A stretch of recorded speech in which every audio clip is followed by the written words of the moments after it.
Hmm.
Gimana Mila, sudah siap?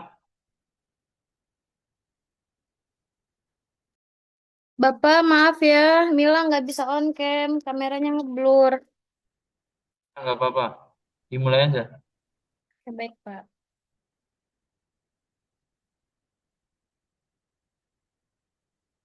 Assalamualaikum warahmatullahi wabarakatuh. Waalaikumsalam warahmatullahi wabarakatuh. Waalaikumsalam warahmatullahi wabarakatuh. Selamat pagi, Bapak, Ibu, serta teman-teman peserta webinar yang saya hormati. Alhamdulillahirabbil alamin. Wassalatu wassalamu ala asyrafil anbiya wal mursalin wa ala alihi wa sahbihi ajmain amma ba'du.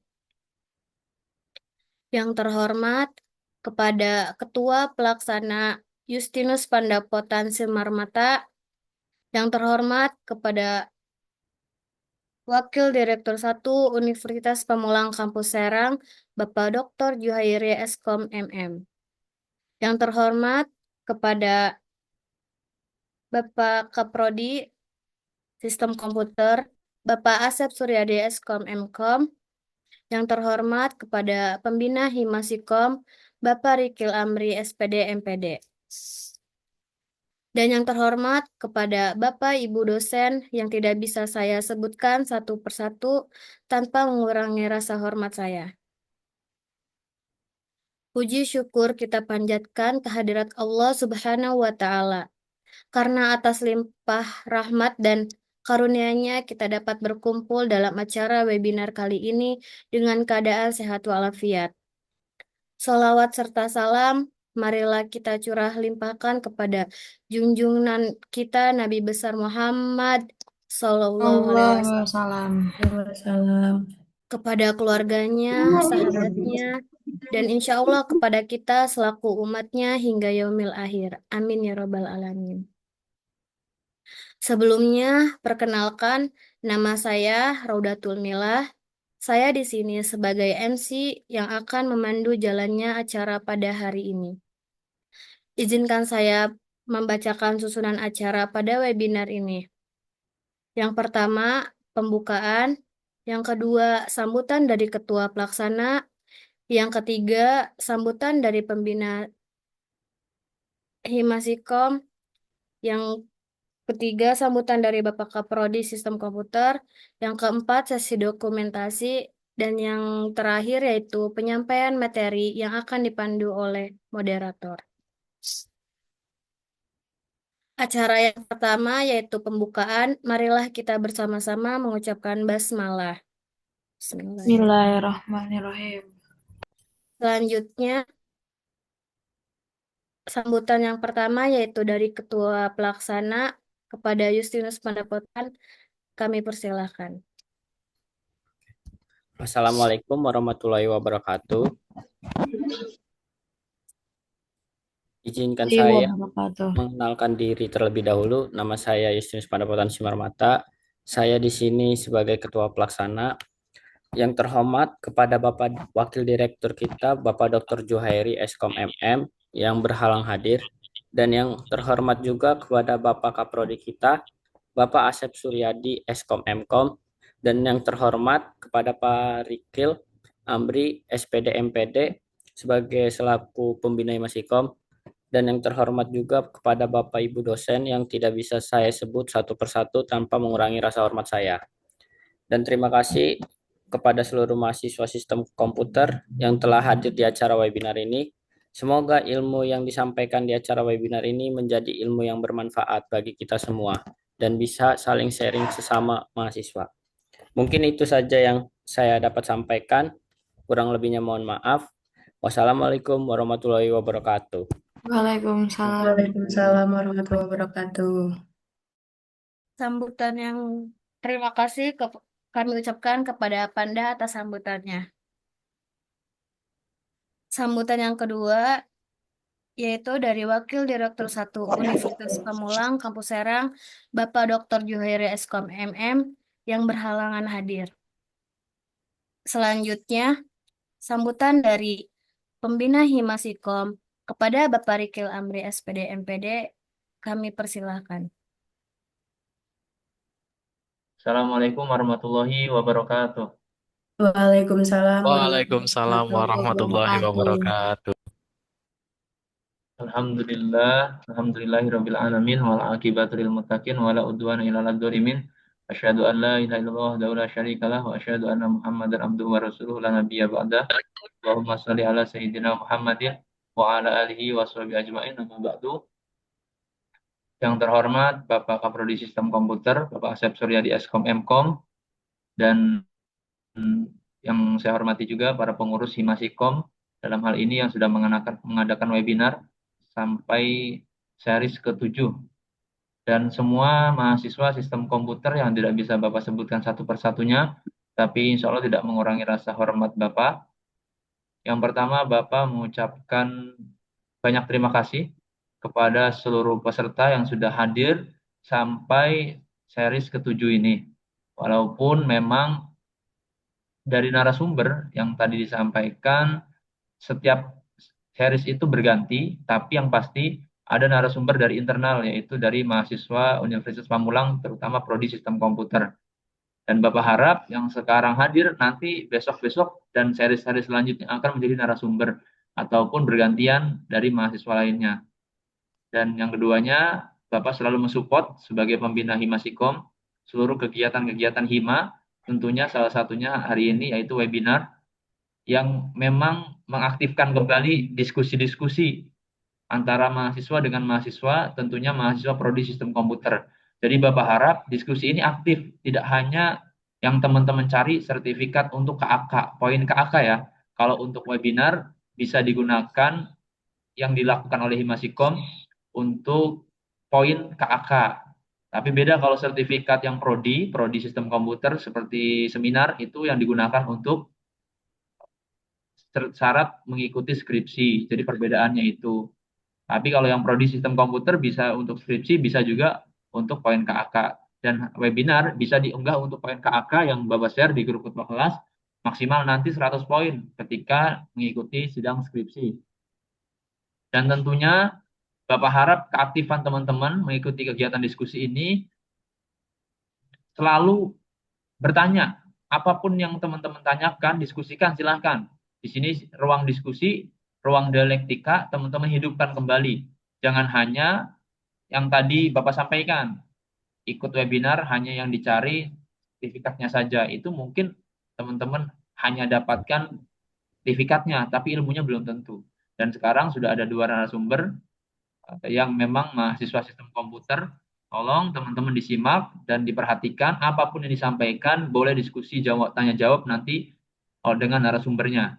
Jadi manfaatkan momentum ini, karena memang series ke-7 ini webinar terakhir di periode Himasikom 2025-2026.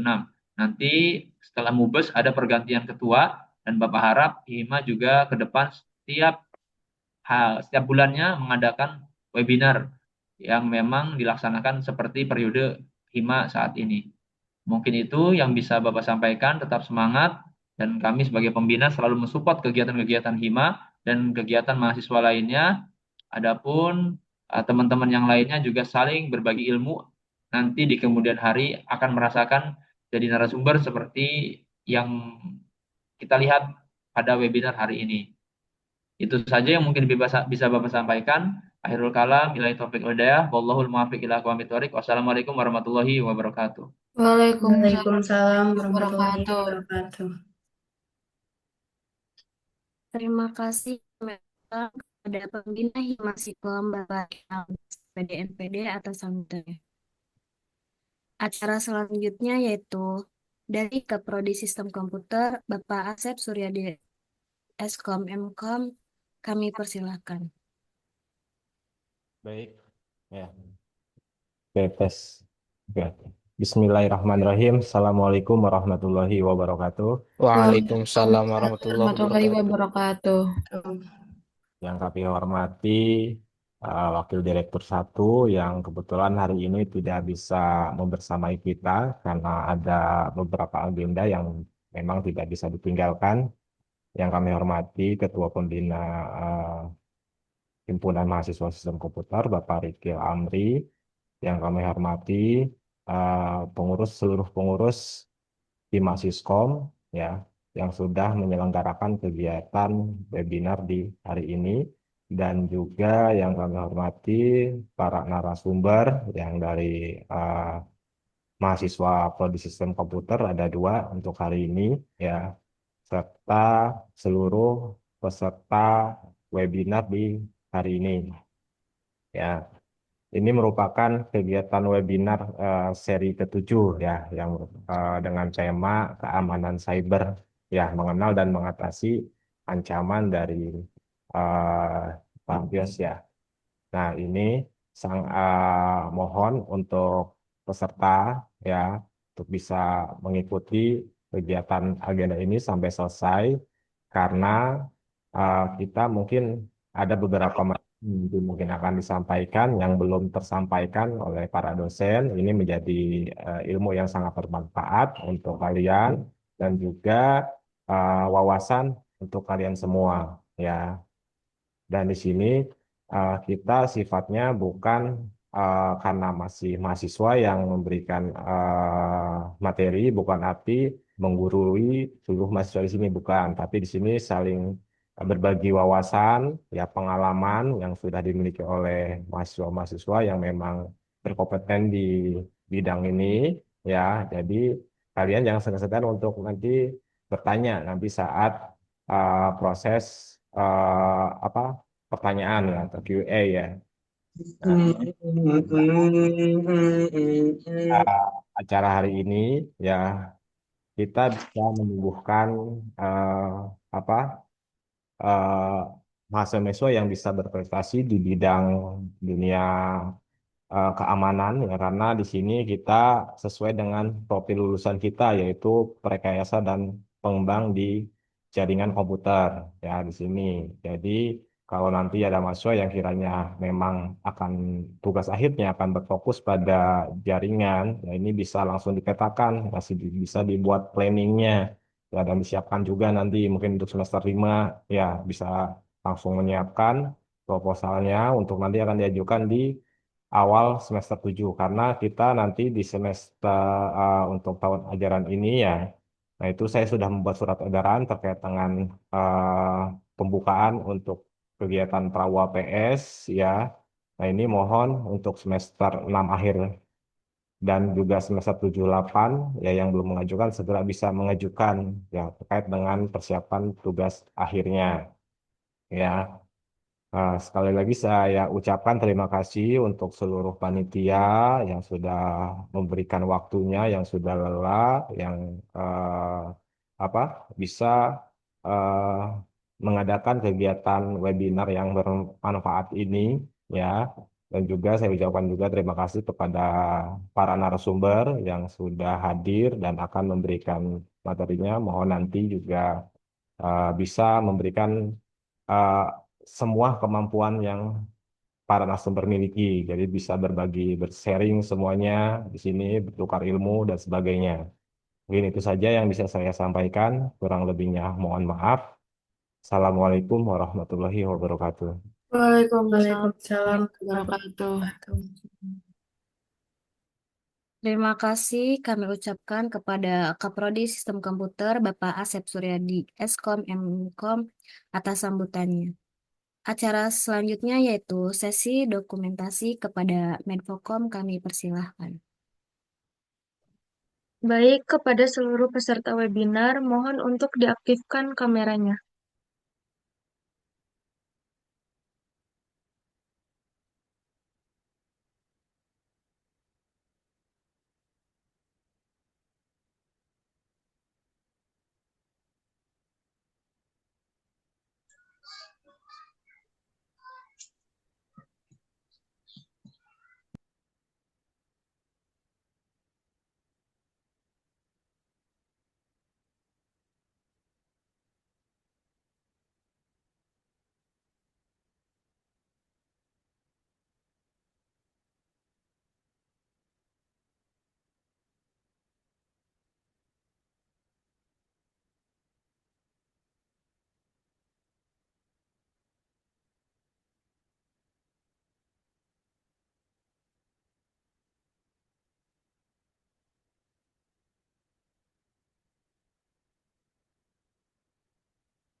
Sudah, Kak. Terima kasih.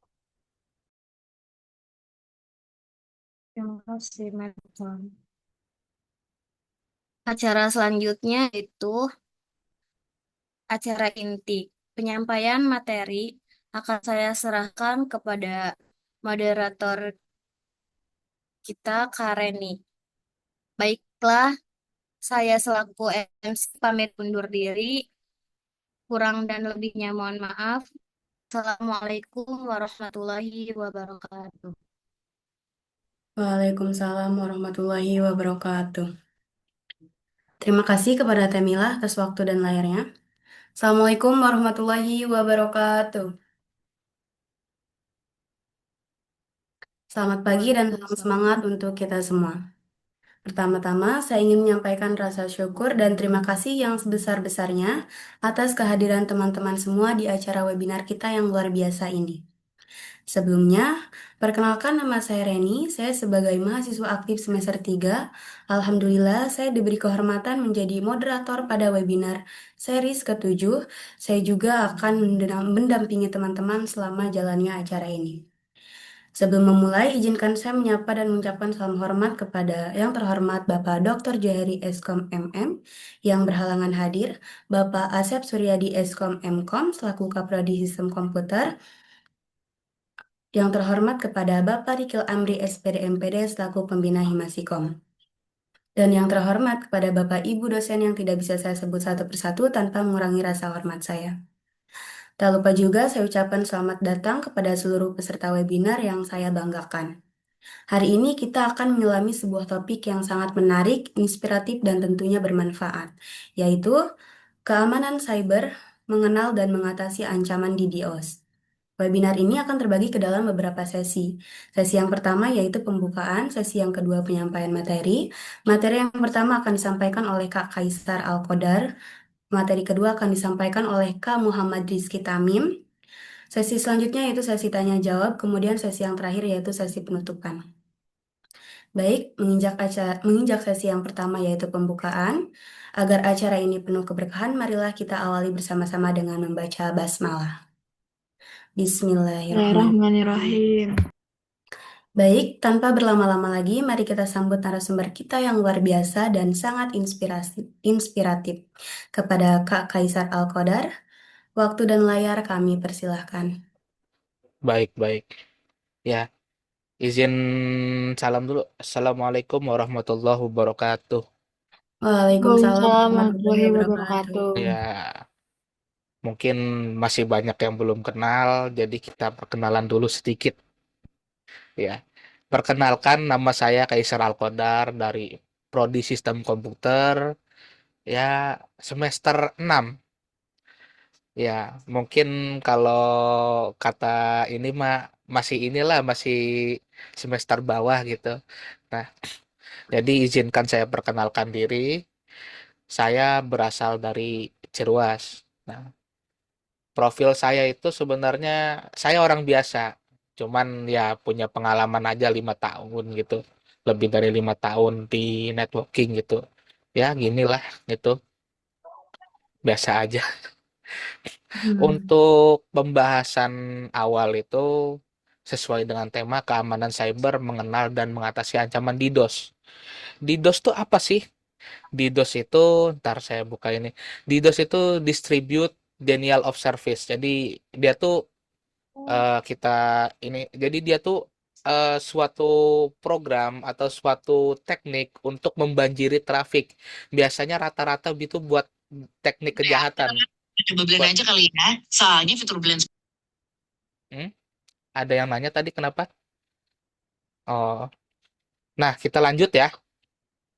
Kita lanjut. DDoS itu suatu teknik gitu. Jadi sebenarnya buat penetrasi testing sebenarnya.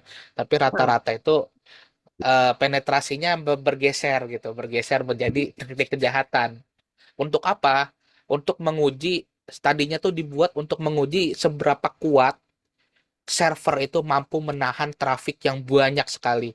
Jadi kalau kita bisa bandingkan ada suatu server, ini suatu server nih, misalnya server korbannya ya, kita akses itu kan biasanya kan kalau suatu website kan dia nggak langsung apa sih, dia tuh ngakses doang gitu, mengakses gitu paling berapa trafiknya gitu, berapa kbps gitu, dan itu berapa paket per detik gitu. Nah kalau di DOS ini sekali nyerang itu pasti bakal ratusan ribu sampai jutaan. Nah, nah apa itu di DOS ini lebih, saya ketik lagi ya, membanjiri penggunaan trafik dari banyak sumber. Jadinya dia sistemnya flooding. Jadi sesuai dengan nama, banjir gitu trafiknya. Jadi dia tuh bikin bikin si server itu down sebenarnya. Rata-rata buat ini, buat bikin ngedown server. Padahal tadinya buat benchmark. Tujuannya itu buat benchmark suatu server apakah sanggup server itu menahan trafik atau menahan paket sebesar itu. Oke, tidak perlu berlama-lama, kita langsung ke konfigurasi dan hands-on lab. Kita peragakan dulu ya. Saya di sini pakai Ubuntu seperti biasa.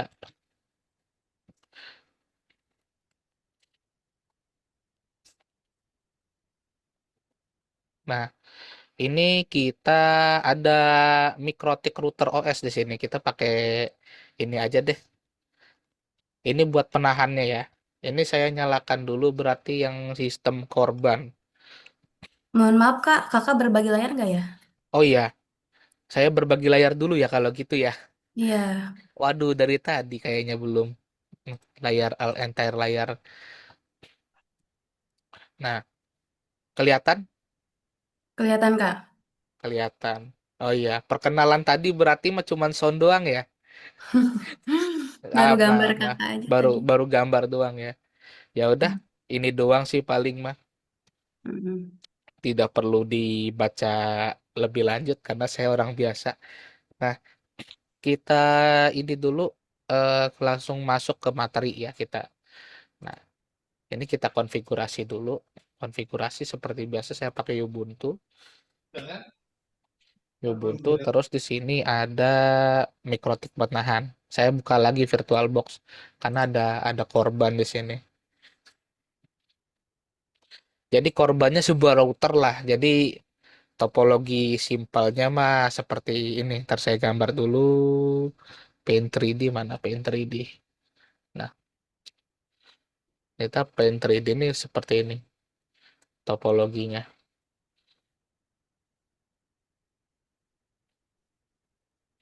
Nah, ini router satu, router 2. Ini kotak lah kayak gini aja. Jadi saya mau nyerang. Bentar.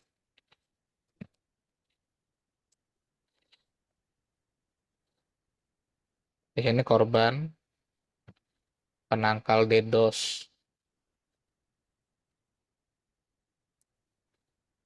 Bentar, kita singkirkan dulu. Nah, nah, ini buat demo dulu. Jadi apa sih namanya cara kerjanya dulu DDoS itu seperti apa? Nah, kalau kita akses. Ntar kita akses dulu. Ini kan router pelindung DDoS. Yang ini kita masukin yang ini yang biasa. Oke. Nah, di sini kan router yang biasa nih, ini yang korban. Kita namain dulu lah identity.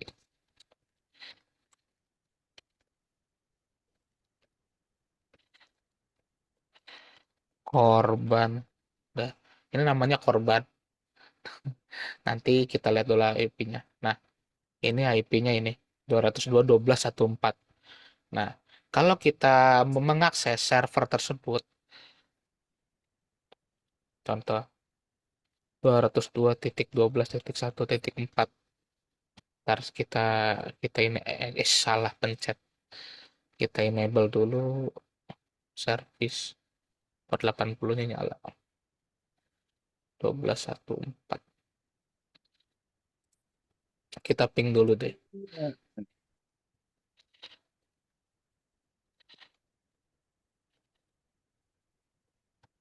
Ntar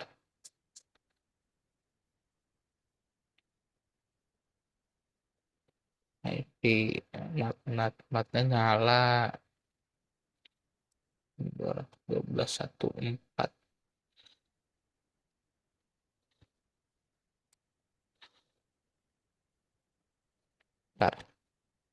Ntar saya ini dulu.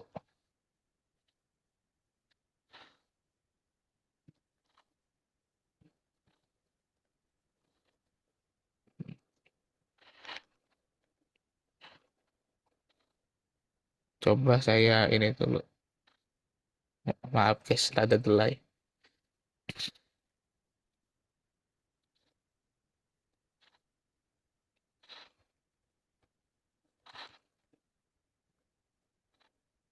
Ini udah IP address.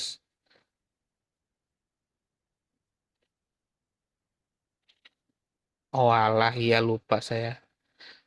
Masih dimati.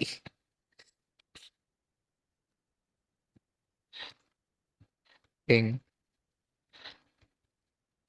Nah, ini seperti ini. Jadi kalau dia ngeping itu, dia traffic yang jalan di interface itu kecil sekali. Contoh ini seperti ini, dia byte per second doang. Dan di saat byte per second ini sebenarnya ini kalau kita torch ini sedikit sekali. Tuh, yang keluar paling cuman ini doang. Atau kita akses web servernya.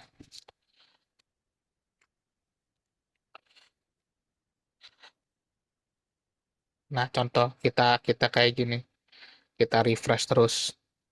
Nah, dia cuma segini doang. Nah, dia ibaratnya kita mengakses suatu website, kita cuman memerlukan per device itu memerlukan sekitar atau setidaknya 8 sampai 10 koneksi per detik gitu. 8 sampai 10 koneksi per detik. Ini sedikit sekali. Nah, apa jadinya kalau kita DDoS? In- ini saya salah buka yang di sini. Apa jadinya kalau kita DDoS? Kita pakai Haping ya, Haping 3. Portnya kita target port 80. Port 80 tuh port web ya. Port web. Kita flooding. Nah, di sini barulah kita melihat thread tuh langsung. Banyak tuh ya. Langsung dia naik terus. Nah, apa efeknya? Di sini lihat. Tuh, bisa naik, makin naik, semakin naik. CPU load bisa naik. Nah, ntar lama-lama dia membanjiri load tersebut sampai servernya down. Nah, bisa dilihat ya. Anggaplah kita Nah, nah, kan dari sini kan kita terlihat nih. Kita torch lagi. Ya, jadi ini lagi stres-stresnya nih mesin di torch. Tuh, koneksinya banjir. Jadi dia diserang terus-terusan. Walaupun trafiknya tidak besar, tapi itu membawa efek yang serius dan dampak yang serius. Nah, jadi kena juga nih. Nah, apa yang harus dilakukan? Nah, di situ. Kalau kalian pernah dengar yang namanya Cloudflare dan sebagainya, nah fungsinya untuk melindungi DDoS. Kenapa? Jadi topologinya adalah Cloudflare dan sebagainya itu dia melindungi jadi si router atau server itu dia ada di bawah routernya mereka. Jadi ketika kita benar-benar remote, contoh ke website yang ada Cloudflare-nya, misalnya kalian pernah pernah ke website yang inilah website-website tertentu yang pakai Cloudflare, nanti yang muncul IP-nya Cloudflare bukan IP si korban gitu. Kenapa? Karena dia di bawahnya Cloudflare gitu. Jadi tidak terlihat IP asli dia. Nah, cara kerjanya bagaimana? Nah, kita lihat dulu, kita buat. Kita change-nya pre-routing di sini. Kita change pre-routing terus di sini kita eh, lindungin IP server dia. IP server dia ini 202.12.1.4. Nah, di sini kita kasih ini aja DST-nya, kita kasih destination-nya. Destination-nya kita kasih terus di sini add src to address list. Di sini address list-nya DDoS. Nah, kita per 5 menit kasih kelonggaran sedikit lah.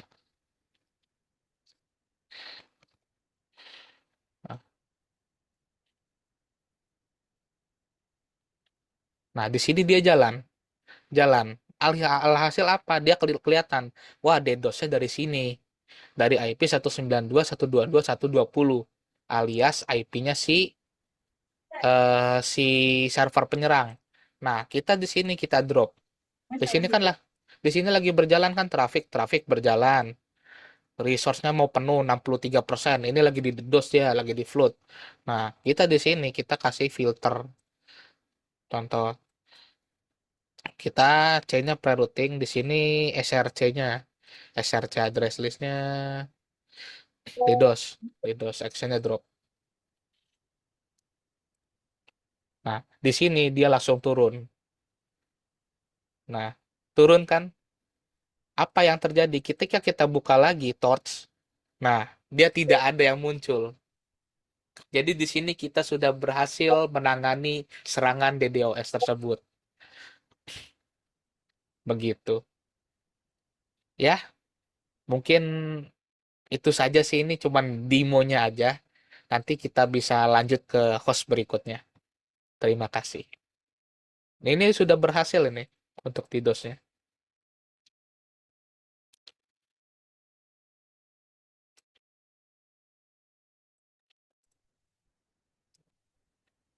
Apakah sudah, Kak? Sudah.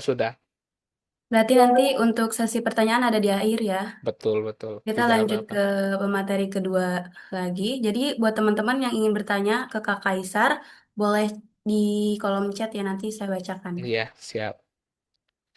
Selanjutnya itu pemateri kedua, yaitu Kak Muhammad Rizky Tamim. Kepada Kak Tamim.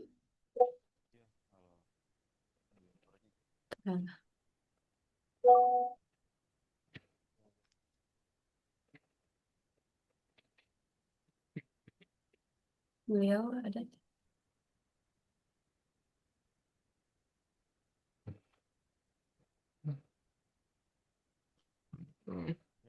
Oke. Kepada Kak Tamim, waktu dan layar kami persilahkan. Halo, ya udah ada suaranya kan ya? Sudah. Oke, sip, thank you. Baik, teman-teman, salam kenal ya semuanya. Aku biasa dipanggil Tamim. By the way, aku dari mahasiswa semester 3, jadi masih di semester bawah banget. Oke, kita sini lebih ke arah sesi sharing atau diskusi aja. Nah, kalau tadi Kak Kaisal Al-Qadar itu lebih ke arah mungkin teknikal banget ya kalian. Mungkin ada yang lebih expert dari situ atau mungkin masih awam banget tentang yang namanya cyber security gitu. Nah, sih aku coba share yang materinya yang cukup ringan, bahkan ini ringan banget, karena ini nggak masuk ke dalam technical, ya jadi nggak terlalu ngejelimat lah gitu buat para kita-kita yang masih awam, yang masih belum tahu sebenarnya cyber itu tuh apa sih, terus juga kita ngapain sih di sana gitu, apakah cuman kayak keren-kerenan jadi hacker gitu ya. Tapi enggak. Jadi di sini aku mau coba sharing aja sebenarnya lebih ke arah security awareness. Security awareness itu apa? Jadi security awareness itu lebih ke arah kita sebagai manusia itu seberapa waspada sih kita terhadap ancaman dari luar. Ancamannya itu terhadap mungkin kalian kenal hacker. Kalau hacker kan menyerang ya, attacker gitu. Dia nyerang server, dia nyerang website, nyerang perusahaan, gitu kan. Kayak kemarin ada kasus banking, dia kena hack. Jadi rekening bank beberapa nasabah itu sampai dibekuin. Nah, tapi kita nggak akan ngarah ke sana. Kita lebih ke arah gimana sih caranya kita sebagai individualis mengamankan aset yang kita punya sendiri. Contohnya adalah akun, WhatsApp, ya Instagram, seperti itu. Nah, yang pertama aku mau bahas dulu tentang yang namanya di anak IT itu biasanya mereka itu udah pada tahu soal cara-cara mengamankan akunnya sendiri gitu, contohnya akun gitu ya. Nah, tapi biasanya karena mereka tahu itu adalah ribet, kayak misalkan kalian pernah nggak login ke Google atau login WA atau login Instagram, kalian udah masukin username, masukin password, tapi tetap butuh kode dari SMS atau butuh kode dari email. Itu kan salah satu Two OTP, itu factor. namanya OTP. Ya, one time password. Itu adalah salah satu security. Security. Betul, ya. Makanya makanya sebenarnya anak IT karena tahu hal itu adalah ribet, jadi mereka di bypass aja. Udah nggak usah pakai OTP gitu, nggak usah pakai kode-kodean, masukin username, password, udah langsung masuk. Simple kan kelihatannya. Tapi gimana kalau misalnya orang lain tahu, teman kalian tahu, sahabat kalian tahu, ada yang nggak suka sama kalian, dibajak lah akun kalian. Nah, makanya salah satu caranya lah tadi menggunakan kode verifikasi tambahan. Nah, makanya realitanya adalah sebenarnya di zaman sekarang pun masih banyak loh orang-orang yang pakai password di akunnya itu 123 tanggal lahir ya, di Iya, depannya hari, tengahnya bulan, akhirnya tahun. Atau mungkin kalian Sudah punya sangat pacar, sudah sangat ini mainstream sekali emang. iya, kalian punya pacar gitu kan saling tukeran password gitu ya contohnya. Nah, makanya aku coba buat bridging jangan sampai lah seperti itu karena kita nggak akan pernah tahu kapan serangan itu bakal terjadi. Nah, contohnya ini soal password ya. Sekarang bukan ngomongin lagi soal yang namanya password itu pakai tanggal lahir, password pakai hal yang mudah diingat lah sama kita. Itu nggak apa-apa. Tapi sebenarnya yang lebih bahaya itu kita pakai password yang sama di banyak akun. Pakai akun Instagram, tanggal lahir. Password HP, tanggal lahir. Password email, tanggal lahir juga. Nah, itu kan biasanya sih yang aku pernah teman-teman aku, mereka minta saran ke aku atau minta nasihat lagi nih. Ini akun akun teman saya ke hack nih atau akun orang tua saya kena hack atau siapapun itu kena hack. Ini WhatsApp-nya dibajak gitu kan atau masuk ada percobaan masuk ke email gitu kan. Emang pertanyaan ditanya eh emangnya nggak pakai apa security tambahan ya kayak tadi contoh pakai verifikasi email apa verifikasi SMS gitu kan atau emang passwordnya gampang ya gampang dibobol gitu atau malah ada ordal gitu kan. Oh, ternyata ya kebanyakan kasus mereka pakai password yang mudah banget buat ditebak. Salah satu contohnya adalah tanggal lahir. Nah, Tanggal lahir makanya 8 digit katanya. makanya itu jangan sampai kalau bisa sih sebisa mungkin ya. Tanggal lahir nggak apa-apa, tapi tambahin simbol-simbol, tambahin huruf-huruf sesuatu lah yang gampang kalian inget dan orang lain tuh nggak akan nyangka. Karena sesuatu yang simpel biasanya susah bagi hacker buat masuk Iya. gitu. Contoh ya akun kampus, akun akun My Unpam itu kan defaultnya kan ya kalian tahu sendiri lah defaultnya apa bawaannya itu bisa diganti buat salah satu cara mengamankan akun kalian sendiri ya. Terus juga akun ada game gitu kan bisa para cowok-cowok nih main Mobile Legend kan sekarang bisa login ke Mobile Legend tuh bisa pakai email, WhatsApp, Telegram dan lain sebagainya. Kalau bisa diamanin semua itu password-password yang kalian masukin. Terus juga next kalau tadi kan lebih ke arah password, tapi sekarang soal namanya phishing. Nah, link Jadi ini di cyber itu ada namanya phishing guys ya. Phishing itu apa sih sebenarnya? mancing sebenarnya sama aja artinya Betul juga. ya, phishing itu adalah sebuah cara teknik sebenarnya, teknik di dalam hacking lah untuk mendapatkan sebuah apa yang kita mau. Contoh, anggaplah katakanlah aku hacker, aku nggak suka sama teman aku ini, si B. Nah, aku pingin si B ini aib-aibnya kebongkar. gitu ya. Padahal si B ini misterius banget. B ini nggak pernah ngupload apapun ke sosial media. Mm-mm. Nah, aku bisa pakai teknik phishing nih buat ngupload aibnya dia. Contohnya, aku mengatasnamakan akun sosial media, misalkan dia pakai Instagram ya. Aku mengatasnamakan Meta gitu. Contohnya kan sekarang perusahaannya Meta ya. Si Mark Zuckerberg tuh dibeli sekarang. Nah, aku kasih phishing ke dia lewat entah WhatsApp, entah email. Kayak contoh misalkan si B ini namanya Udin gitu contohnya. Halo Udin, kami dari Facebook atau dari Instagram ingin menginformasikan bahwa akun kamu harus login ulang gitu kan menggunakan password dan username. Nah, kalau misalkan dia nggak aware ya, dia nggak waspada, kalau sebenarnya emailnya itu phishing, emailnya itu palsu, sebenarnya buat mancing dia doang. Mancingnya apa? Nanti ketika dia klik itu linknya, kan silakan klik link ini untuk login ulang di Instagram gitu misalnya. Padahal Instagram kalian nggak kenapa-kenapa, nggak harus login ulang. Tapi karena aku mancing dia buat login ke Instagram, akhirnya dia login lah tuh. Dia login, dia masukin namanya, dia masukin passwordnya, dia masukin email dan Di lain situ, sebagainya yang aku suruh gitu ya. Karena disitulah dia masuk keylogger di situ ya langsung ada. aku dia nggak aware, akhirnya ya di belakang di sisi teknis aku tahu semua password dia, aku tahu Nah, semua username diketik-ketik dia. ntar. Iya, jadi aku dapat nih username dia, aku dapat password dia. Bisa lah aku masuk ke akun dia.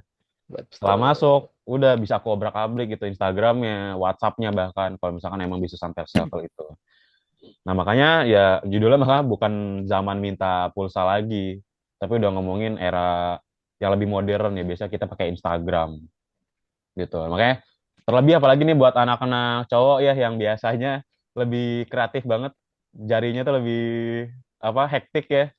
Kalau misalkan ada sesuatu berita gitu atau dari temen ngasih link atau ngasih sesuatu yang ya hot-hot banget lagi trending banget kayak ya, kita Iya, video viral 3 menit gitu ya you know what I mean. Nah itu bahaya, hati-hati aja. Atau ada undangan dari teman kalian yang udah nikah gitu, tolong undangan hadiri undangan ini, pernikahan undangan pernikahan, belakangnya APK tapi APK gede 100 mega. Itu itu nggak dia, make sense itu. itu yang harus dikhawatirkan atau cukup diwaspadai lah. Karena memang aku juga dulu sempat kena kelabu lah. Ada teman aku iseng dia nge-share APK, bukan undangan sih tapi eh justru pas aku klik loh kok ini biasanya kan kalau kita klik ketik APK gitu ya di WhatsApp itu kalian nggak langsung ngebuka si filenya, tapi akan ada muncul pop-up gitu loh, muncul menu baru. Kalian mau buka pakai apa? Mau buka pakai aplikasi apa? Play Store kah? Atau aplikasi yang disupport sama HP kalian? Nah itu salah satu indikasi, loh kok undangan aneh malah buka aplikasi gitu. Harusnya kan bukanya Word atau Excel. Excel aja udah aneh sebenarnya. Pakai undangan pernikahan gitu. Atau pakai website gitu kan, itu kan yang biasanya undangan digital kan pakai website atau artikel gitu. Kalau APK itu udah sangat patut dicurigai lah. Gitu ya, salah satu contohnya lagi-lagi soal awareness, kewaspadaan kita terhadap sesuatu yang kita lakukan di dunia digital. Nah, sama ini juga apalagi kita mahasiswa sistem komputer ya, pastinya kita familiar banget dengan aplikasi namanya Cisco. Mungkin ada yang familiar dengan Photoshop ya atau Microsoft Office deh. Word, Excel, PowerPoint. Kalau masih ada yang masih pakai bajakan, tolong dikurang-kurangin pakai bajakannya. Iya, Itu Bagas nggak baik 31 itu tidak baik ya. itu ya, guys ya. Betul. Yang pertama ngerugiin pembuatnya dan kedua ngerugiin kita karena kita nggak akan pernah tahu aplikasi bajakan itu bahaya atau enggak gitu. Karena too good to be true ya, sesuatu yang gratis dan itu enak untuk dipakai agak mencurigakan sebenarnya ya menurut saya. Gitu. Ya, orang mana sih capek-capek bikin itu aplikasi mahal buat dibuat, tapi kok dikasih gratis gitu sama orang lain. Itu kan cukup mencurigakan lah. Kita ke toilet aja bayar ibaratnya 2.000 gitu kan. Ini apalagi gratisan. Bukan ladang amal lah yang lain itu. Betul, makanya Tuh. tolong buat kalian bisa para konten kreator nih pakai Photoshop, atau pakai Adobe aplikasi Adobe service. Capcut yang mod gitu cut atau WhatsApp Heeh. GB gitu ya. Itu tolong dikurang-kurangin makanya atau langsung pindah aja ke aplikasi yang resmi gitu ya. Karena ya mungkin sekarang kalian belum ngerasain efeknya, tapi yang dikhawatirkan adalah yaitu jaminan kalau data kalian aman, jaminan kalau kalian tuh nggak akan kenapa-kenapa. Karena efeknya itu biasanya bom waktu gitu. Sekelas banking aja yang kasus kemarin itu bisa kena hack. apalagi aplikasi-aplikasi yang nggak ada jaminannya gitu, dia bakalan kena hack atau enggak gitu. Kalau di sisi teknis ya di sini ada aplikasinya, terus juga ada backdoor nih di sebelah kanan nih, ada no Backdoor, freelance ya soal betul. backdoor, ada malware, itu sisi teknis lah, mungkin kita bisa bahas nanti di Q&A. Tapi ya itu tolong dikurang-kurangin pakai software-software yang bajakan gitu. Ini bisa para teman-teman yang sangat kreatif nih ya, tahu lah gimana caranya. Dan nggak di HP juga ya, tapi di laptop juga Di, di, banyak aplikasi di bajakan. PC lebih banyak ya Bang. Betul, di PC lebih banyak lah. Aksesnya itu lebih terbuka. Kalau laptop kan apal kalau HP kan dia kan rata-rata APK langsung. Kalau PC ini lebih teknis. Matiin Betul. antivirus lah, jadikan administrator lah. Ujung-ujungnya defendernya atau antivirus bawaannya mati. Nah, itu bahaya banget itu. Itu di sisi teknis ketika kalian kena penyusupan malware. Betul. Itu di sisi teknisnya. Makanya bahaya banget buat kalian. Tapi Bang, alternatifnya gimana misalnya? Kan saya udah nyaman banget nih pakai aplikasi ini, tapi belum punya uang gitu misalnya ya. Alternatifnya gimana? Banyak kok Aplikasi alternatif yang open gratis. source. Banyak banget. Contoh Photoshop ada Photopea. Ada Terus game. iya, ada game. Kalian kalau pakai Corel Draw kayak udah setia banget sih nih sama Corel Draw, nggak bisa pindah karena nggak punya duit gitu ya misalnya. Betul. Gitu kan.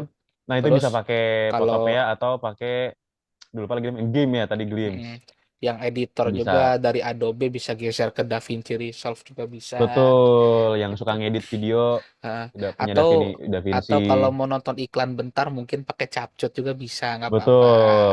Gitu kan, hargailah developer. Jadi nonton iklan dulu nggak apa-apa. Gitu.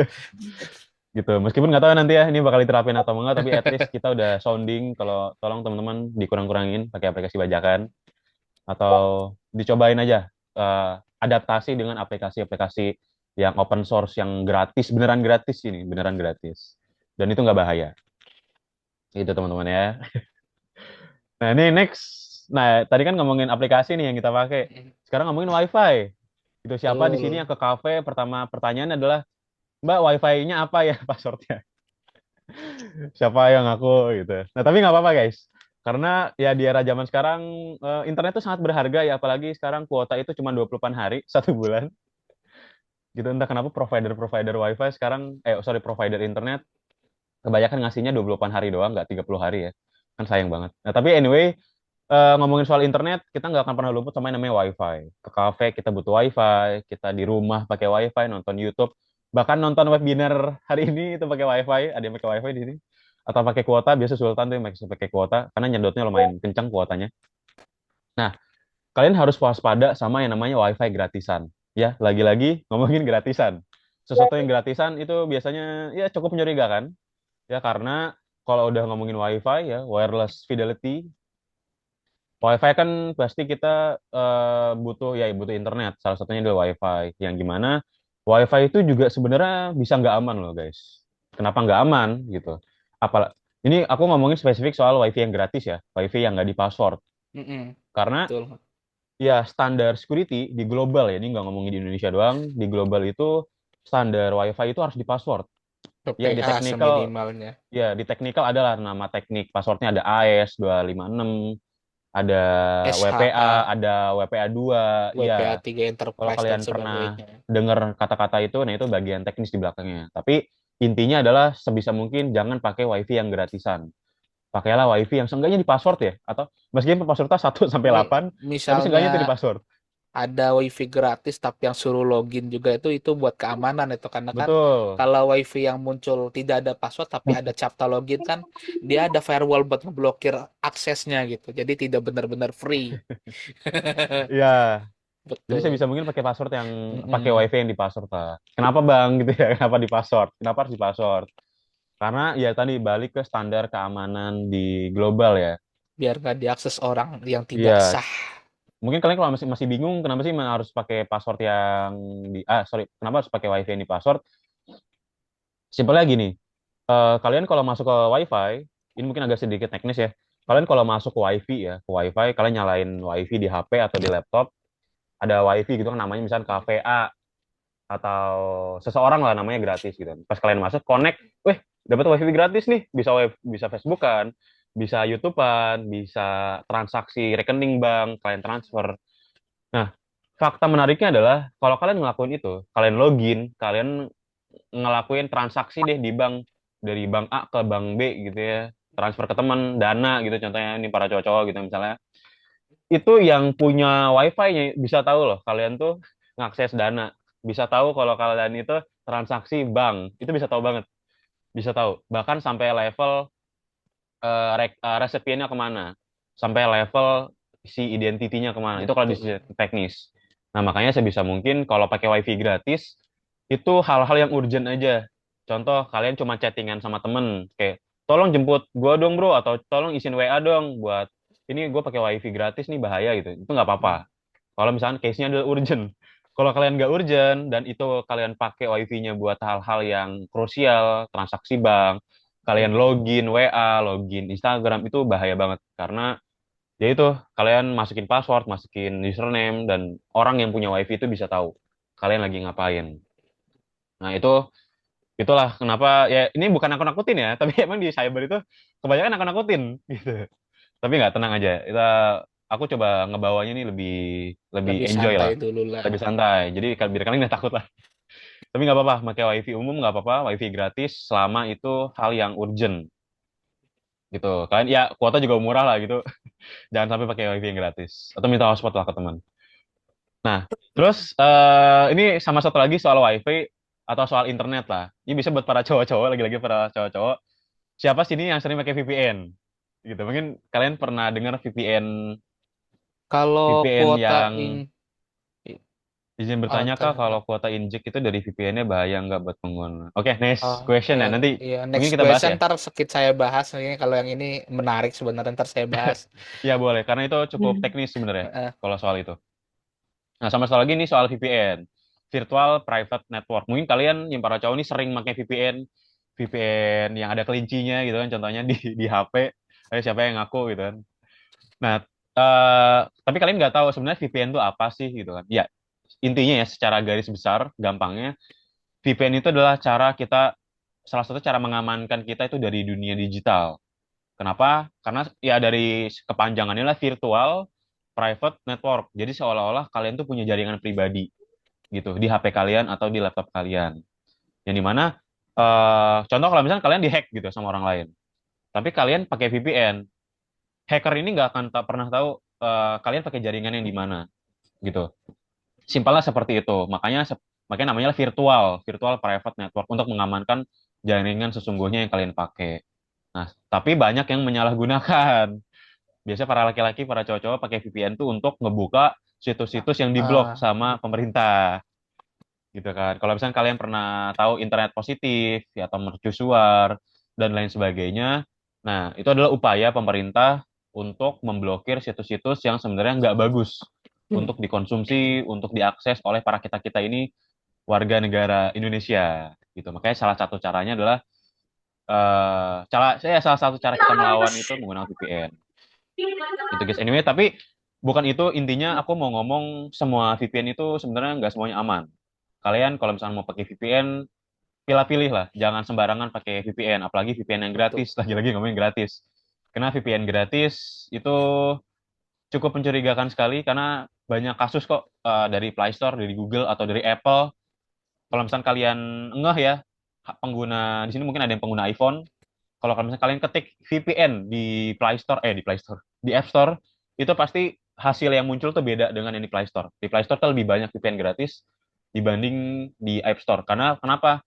Karena Apple itu bagusnya iPhone ya. Bagusnya iPhone itu mereka tahu standar keamanan itu ketat di iPhone.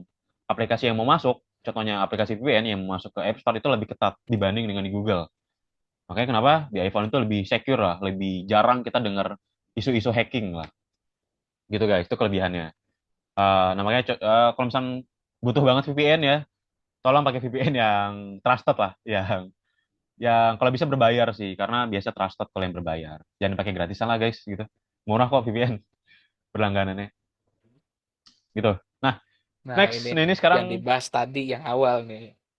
ini kalau misalnya tadi kita sempat ingat ya soal password, ya password yang weak, password yang gampang ditebak, gitu ya. Kalau misalnya kalian masih kekeh, masih aduh, aku pelupa bang gitu Izin kan, buat aku pelupa banget kalau pakai password, sering lupa passwordnya apa, besoknya lupa gitu pakai password apa, padahal baru ganti password kemarin.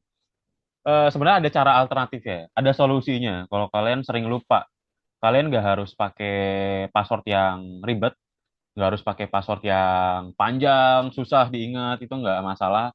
Solusinya adalah pakai namanya autentikasi tambahan atau ya 2FA atau MFA ya, yang aku pernah tadi mention di awal.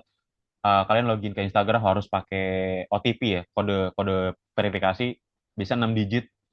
Kayak bisa ada notif tuh di SMS, tolong jangan berikan kode verifikasi ini. Verifikasinya lah bla bla bla bla. Jika kamu tidak jika kamu tidak merasa login ke aplikasi, tolong jangan berikan kode ini kepada siapapun. Nah, itu kan udah ada peringatan tuh. Ya, itu namanya adalah autentikasi tambahan. Jadi orang lain tahu password kalian, orang lain tahu apa namanya kata sandi kalian, nggak semudah itu dia masukin dan masuk ke akunnya. Butuh verifikasi tambahan, yaitu verifikasi dari SMS atau dari email. Nah, ini sampai sekarang sih masih standar yang sangat efektif ya. Dibilang ribet ya lumayan, tapi dibilang mudah juga enggak. Tapi nggak sampai efektif. seribet itu kok.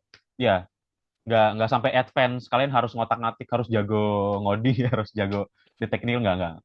Ini semua orang bisa make kok. Jadi tenang aja, nggak ribet kok makanya. Jadi buat kalian ya yang belum make MFA atau TFA, tolong diaktifin sekarang karena ya bahaya banget pacar kalian tahu atau musuh kalian tahu password kalian, itu bisa dibobol akun kalian. Mm.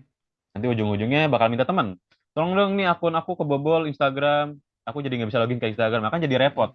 Repotin Mm-mm. orang lain jadinya kan, khawatirnya seperti itu. Makanya sedia payung sebelum hujan lah. Kita harus wanti-wanti dulu terhadap diri kita sendiri. Persiapan. Itu guys.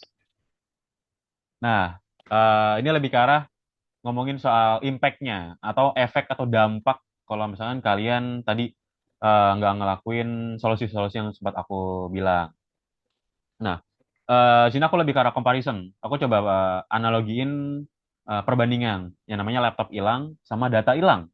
Nah, kalau laptop kalian hilang, itu solusinya adalah beli lagi atau minjem ke orang lain gitu kan contohnya. Nah, tapi gimana kalau misalnya data kalian hilang?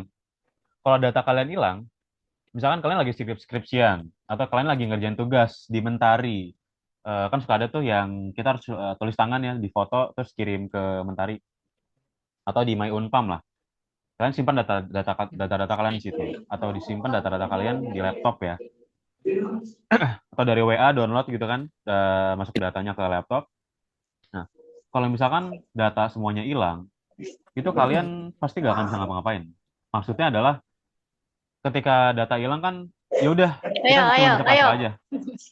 Kalian nggak harus kalau misalnya kalian bingung kalau ngapain data kalian hilang, sebenarnya ada satu solusi, yaitu yang namanya backup. Nah, pendekatannya beda. Laptop hilang dengan data hilang tuh pendekatannya beda. Karena kalau ngomongin backup, by the way kalau misalnya belum ada yang tahu backup itu adalah cadangan. Cadangan sesuai sesuai filosofi pada umumnya, yaitu kita mencadangkan data yang kita punya. Kalian punya foto, kalian punya video, kalian punya materi-materi yang sebelumnya ada di semester 1, 2, 3, sampai 7, sampai 8, data skripsi ya, atau data-data apapun itulah, bisa cewek-cewek nih nyimpen-nyimpen data foto gitu ya di HP, suka selfie terus tiap hari bisa Iya. sampai ribuan. Itu kan data tuh, data yang biasanya kalau hilang tuh kayak aduh data gue hilang nih. Duh, gue harus gimana nih, ini data-data penting banget, data mantan gue gitu kan misalnya. Ini kenangan, kenangan yang nggak bisa terlupakan, memori, malah hilang semua nih datanya. Kalian bingung gitu kan. Nah, jangan sampai hal itu terjadi. Nah, Bang, gimana solusinya? Solusinya adalah dicadangin datanya. Bukan berarti datanya itu dipindahin ya, tapi datanya di backup. Maksudnya backup itu kalau kalian pengguna iPhone ada namanya iCloud ya. Atau kalau ada yang pakai HP gitu, ini bisa yang Google ini Drive, sebenarnya agak teknik. foto dan Itu ada sebagainya. Google Drive atau di Microsoft ada OneDrive. Nah, itu apa sih Google Drive, OneDrive atau iCloud itu Penyimpanan sebenarnya awan itu. penyimpanan di awan gitu. Bukan Nah, awan pada umumnya ya, bukan awan Bos. ini ya, bukan Bukan, awan bukan. di langit-langit, Awan bukan awan tuh penyimpanan awan. artinya cloud tuh dalam artian online itu. Iya, Dalam artian online lah. Jadi Dia mencadangkan kan upload. Upload tuh pasti ke atas. Nah, disebutnya awan. Jadi bukan awan secara harfiah. Betul, ya. Ini mungkin akan jadi sesi yang menarik sebenarnya ngomongin cloud, tapi bukan awan yang di langit ya, Bukan. bukan. Ntar ini mah bahasnya cyber Karena security. ya, karena kalau nggak apa-apa sih sebenarnya kalau misalnya kalian masih mikir cloud itu apa sih? Awan, awan kok Mm-mm. awan ada di cyber gitu ya? Nggak, Gitu. tapi nggak apa-apa, nggak apa-apa. Ntar Tapi kita bahas pas Q&A lah itu ya pas mah. di Q&A boleh dibahas karena itu salah satu cara kita mencadangkan foto kita yang punya ya. Foto lah, contohnya foto itu bisa di Google Drive atau bisa di iCloud. Enaknya sih kalau di iCloud itu kalau nggak salah ada opsi untuk kita kita setiap jepret gitu ya, kita selfie gitu pakai HP iPhone. Kalau misalnya kita nyalain iCloud-nya, kita centang itu iCloud-nya, nanti foto kita akan otomatis Auto diupload backup. diupload ke iCloud. Jadi once iPhone kalian hilang, terus kalian beli iPhone baru, foto kalian yang barusan kalian selfie itu masih ada di HP yang baru. Itu otomatis. Langsung otomatis dia ada di HP baru. Kok bisa gitu? Itu magic banget, kayak sulap gitu. Tapi ya itu di belakang itu prosesnya lumayan teknikal gitu dan ya nggak akan aku bahas di sini, terlalu teknis. Apa? Atau mungkin kalian para cowok-cowok tahu Terabox yang Ah, ngasih storage 1 tera gratis. hmm, Terabox itu ada yang tahu atau hmm. Dropbox, Mediafire. Kalian kalau download Minecraft dulu ya Minecraft bajakan pakai Mediafire, game-game bajakan gitu. Nah, itu kan salah satu cloud storage, salah satu penyimpanan di awan ya. Itu kalian bisa pakai penyimpanan-penyimpanan tersebut. Nggak hanya Google Drive aja. Gitu guys, gitu ya. Karena sayang banget kalau data hilang tuh, itu kepala tuh udah pusing banget data hilang tuh. Kalau kalau laptop hilang atau HP hilang kan kita bisa beli lagi. Kalau data hilang, wah, udah angkat tangan deh. Bahkan orang orang yang expert di apa ya di kehilangan data duniawi aja, mereka keringetan juga buat ngurusin seperti itu. Makanya harganya mahal sih. Kalau kalian punya hard disk, punya HP, buat tolong tolong Pak, ini data saya ada di sini, ini penting banget skripsi saya, tolong bisa nggak dibalikin lagi, bisa nggak ditemuin lagi. Itu mereka juga biasanya pusing banget buat nge-backupnya, buat ngembaliin data-data yang hilang itu, gitu ya. Tapi nggak cuma hilang kayak HP kalian kejebur HP-nya Mm-mm. mati, itu kan juga bisa ada kemungkinan penyimpanan di dalamnya mati, penyimpanan di dalamnya korup. Nah itu kan itu ya hal yang harus kita hindari banget lah. Ya. Nah ini dia, ini lebih ke arah lagi, ini ranahnya lebih ke arah doxing ya. Kalian kalau tahu doxing ya doxing. Jadi kalian punya sekarang kan eranya digital ya, apa-apa kita upload ke Instagram. Kita punya pencapaian, kita punya prestasi, itu kita upload ke Instagram sebagai portofolio. Ya, oh ya ini beda kayaknya banyak yang nanya nih di apa di chat ini kayaknya soalnya topiknya menarik banget. Ya tadi kalian punya akun Instagram, kalian punya prestasi di upload ke Instagram atau LinkedIn, udah kalian para kerja ya atau para bapak-bapak dosen atau ibu dosen pada punya LinkedIn dan upload portofolionya di Instagram atau di LinkedIn, itu adalah sesuatu yang bagus karena soal personal branding di zaman sekarang itu penting banget. Nggak peduli pekerjaan kalian apa, skill kalian apa. Orang tuh tahu, oh ini orang nih jago nih public speaking, oh ini orang nih jago nih di cyber, oh, orang ini jago di ngoding, oh, orang ini jago nih buat ngajar gitu ya. Itu kan sebuah personal branding di Instagram ya kan, atau di LinkedIn, atau di Facebook gitu ya. Nah tapi hati-hati juga guys, kalau misalkan kalian sering-sering nge-upload hal-hal pribadi kalian di sosial media. Karena sebenarnya nggak semuanya itu harus kita upload, nggak semuanya itu harus orang tahu ya. Jadi kayak contoh, kalian lagi makan atau kalian mau terbang deh, kalian mau perjalanan dinas kerja atau mau liburan, staycation gitu bareng keluarga atau bareng pacar ke luar negeri atau ke luar kota.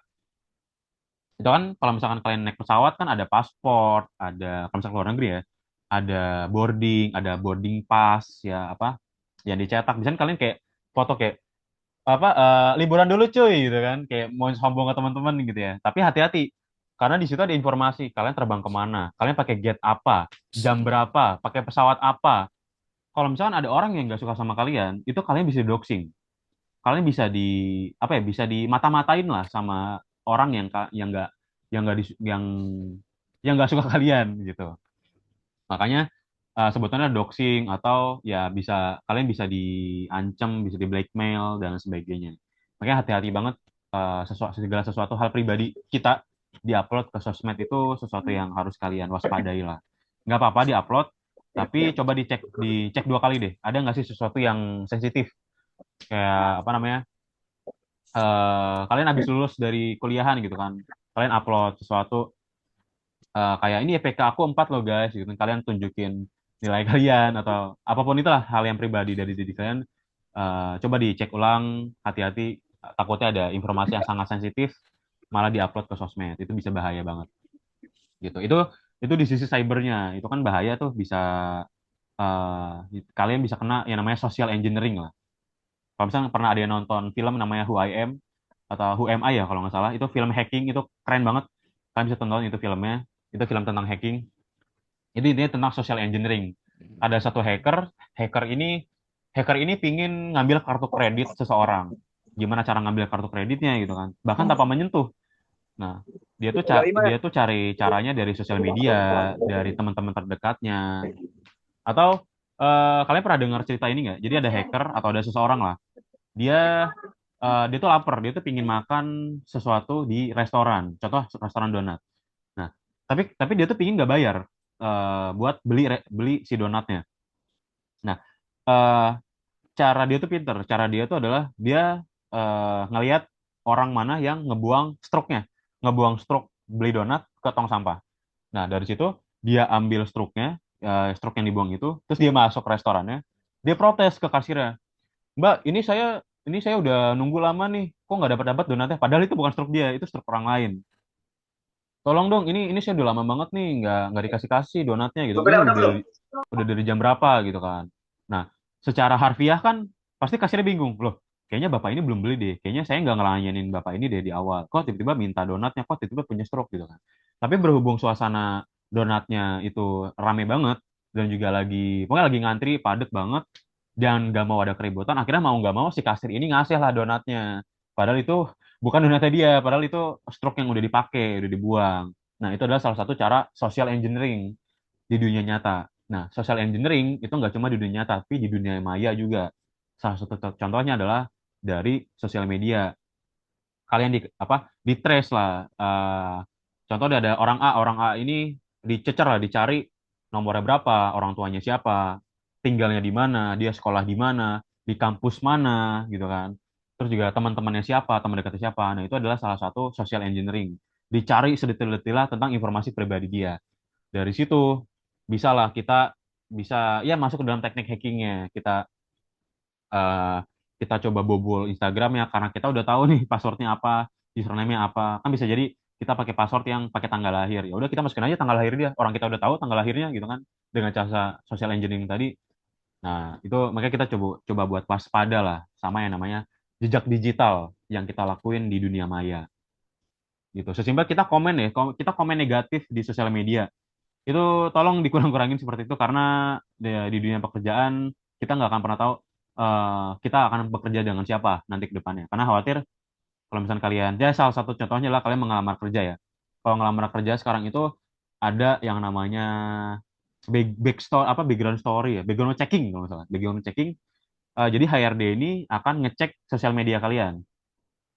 Jadi aktivitas kalian di sosial media itu ngapain sih gitu kan? Mungkin kalian bertanya, ngapain sih HRD ngurusin kayak gitu?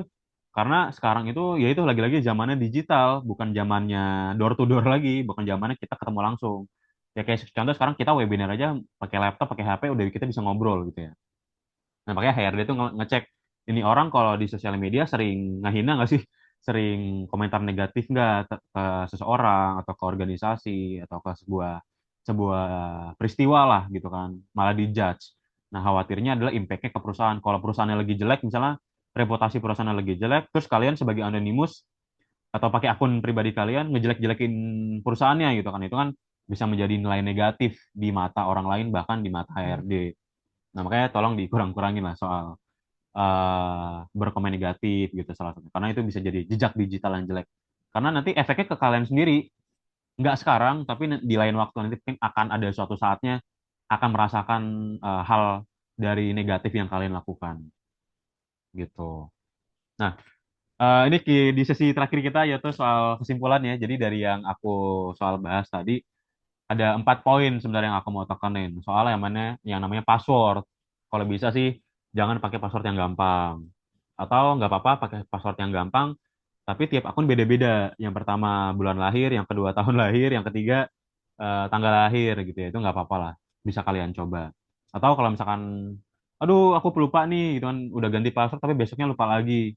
Kalian terlalu sibuk gitu ya sampai mikirin hal lain, passwordnya jadinya ya udah pakai password yang sama aja deh semua akun. Nggak apa-apa, tapi ya seenggaknya aktifin tadi autentikasi tambahan. Autentikasi bisa pakai OTP, bisa pakai SMS, bisa pakai email. Nah, terus yang ketiga soal yang tadi awareness kewaspadaan kita terhadap sesuatu yang dikirim atau sesuatu yang gratis dari orang lain. Kayak undangan dari teman kalian pakai WA atau dari email atau dari apa namanya DM Instagram gitu ya, ada yang nge-DM link yang nggak jelas gitu ya. Lebih ke arah ya kalian harus waspada lah tentang hal-hal yang kayak gitu. Sama soal tadi, sama soal kurang-kurangin pakai aplikasi bajakan, ya software-software yang berbayar tapi kalian cari cracknya atau bajakannya. Kalau bisa sih pakai alternatif yang gratis, yang benar gratis. Terus yang terakhir soal tadi mencadangkan, ke backup. Apalagi sini teman-teman prodi sistem komputer pastinya harusnya familiar lah ya dengan backup Google Drive, Dropbox, iCloud gitu yang di iPhone, di Apple. Sedini mungkin sih kalian ngelakuin backup se apa namanya ya secepat mungkin lah kalian melakukan yang namanya backup karena ya kita nggak akan pernah tahu kapan HP kita rusak, kapan kita dicuri, amit-amit gitu ya, kapan kita kena hack, kita nggak pernah tahu. Dan soal data hilang tuh sangat krusial banget di diri kita gitu. Makanya be smart, stay safe guys gitu. Jangan sampai jadi target gampang gitu di dunia digital atau di dunia maya gitu guys. Ya kurang lebih seperti itu sih dari aku. Mungkin kita bisa ke sesi tanya jawab ya. Oke, Gimana? langsung aja kita ke sesi tanya jawab. Karena eh, kayaknya antusias banget ya buat materi kali ini. Langsung Iya aja. betul. Ini jawabnya gantian aja Dari Kak. Kak dari Kaisar yang sama Kak. awal dari yang Ya awal dulu ya ini ya boleh izin saya Kak jawab dulu. Kaisar, Oke, silakan. Izin saya. nanti saya baca dulu ya Kak. Ini pertanyaan yang pertama. Jin bertanya Kak, kalau kuota injek itu dari VPN-nya bahaya nggak buat pengguna? Boleh dari Kak Hmm, Kaisar dulu yang menjawab. Kalau kuota injek sebenarnya sih balik ke tadi pembahasan ya, not all system is safe gitu kan. Jadi yang namanya kuota injek kita bayar suatu suatu apa sih suatu layanan untuk apa sih menghalalkan yang ilegal itu sudah pasti ilegal dan pasti tidak apa sih namanya besar kemungkinan pasti dimanfaatkan untuk hal yang tidak-tidak. Jadi sebenarnya rada hindarilah. Pertama kita memakai layanan layanan ini, layanan seluler tuh kan ibaratnya sudah bayar terhadap layanan tersebut. Oh, aku tidak punya uang, jadi kuotanya injek dan sebagainya. Janganlah, guys, hindarilah kayak gitu. Karena kan ibaratnya memberikan akses kepada pihak ketiga. Walaupun kuota injek itu kan dari VPN. Sebenarnya untuk apa sih untuk traffic tersebut tidak bisa dilihat oleh ISP, tapi bisa dilihat oleh server VPN gitu. Yang ditambah orang yang langganan kuota injek ini kan pasti disebutkan namanya, terus akun VPN-nya seperti apa, nanti lewat mana ke mana, itu pasti ketahuan. Nah, saya ini lagi deh, saya ini dari kacamata ISP ya. Contoh, saya buka google.com di sini. Saya buka google.com deh. Nah, ini kita matikan dulu ini DDoS-nya masih jalan. Nah, saya buka google.com di sini. Nah, Sambil share screen aja Kak Kaisar. oh iya, masih ini Mas. Oh iya nih, share screen dulu nih. Lupa saya. Nah, betul. Nah, seperti ini. Ini kita hentikan dulu DDoS-nya. Nah, contoh, ini kacamata ISP atau EVPN ya. Ini sama aja. Kenapa kok sama aja? Karena alatnya itu juga ya. Nah, contoh kita buka speedtest.net. Ya, kita buka speedtest.net. Yang ini jalan di sini adalah lihat torch. Di sini kita bisa melihat trafik yang berjalan. Dia ke situs mana dan ke situs mana. Tuh. Ini 443. Nah, contoh kita kita cari ini situs mana dan web mana. Nah, Nah, di sini berarti Cloudflare. Google. Nah, ini berarti dia pakai cloud Google 34 dan sebagainya. Nah, ini bisa dilihat. Jadi mau kacamata dari VPN atau dari ISP bisa melihat. Tapi bedanya kalau kita connect VPN, yang terdeteksi di ISP adalah satu jalan doang, satu IP doang ke IP VPN tersebut. Tapi untuk data tracking itu pasti bakal pindah ke server VPN-nya gitu. Apalagi yang namanya kita membeli layanan ilegal, itu SSH yang katanya SSH tunneling dan sebagainya, itu pasti gampang dilihat karena usernya itu dikit yang memanfaatkannya. Jadi lebih gede resikonya. So, jangan guys ya. Gitu. Contoh, kita buka speed test di sini. Nah, ini kan traffic pasti jalan kan di sini kan. Nah, di sini traffic yang berjalan, contoh kok kita berjalan di sini, torch kita torch aja. Nah, di sini jalan 103, ini yang 80 80 160 dan sebagainya. Itu pasti jalan beserta portnya.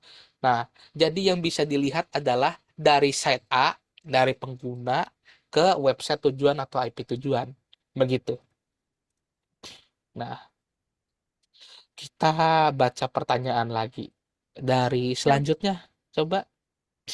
Untuk Kak Tamim mau ditambahin nggak pertanyaan yang pertama soal VPN ini? Udah cukup itu, udah cukup menjawab. Cukup. Oke, berarti Hmm. lanjut yang kedua ya. Hmm. Izin bertanya, Kak, bagaimana cara mencegah serangan DDoS? Nah, Ini untuk mencegah serangan DDoS gitu. Sebenarnya DDoS ini minim banget kejadian kalau kalian pakai jaringan lokal. Misalnya kalian pakai jaringan rumah gitu kan.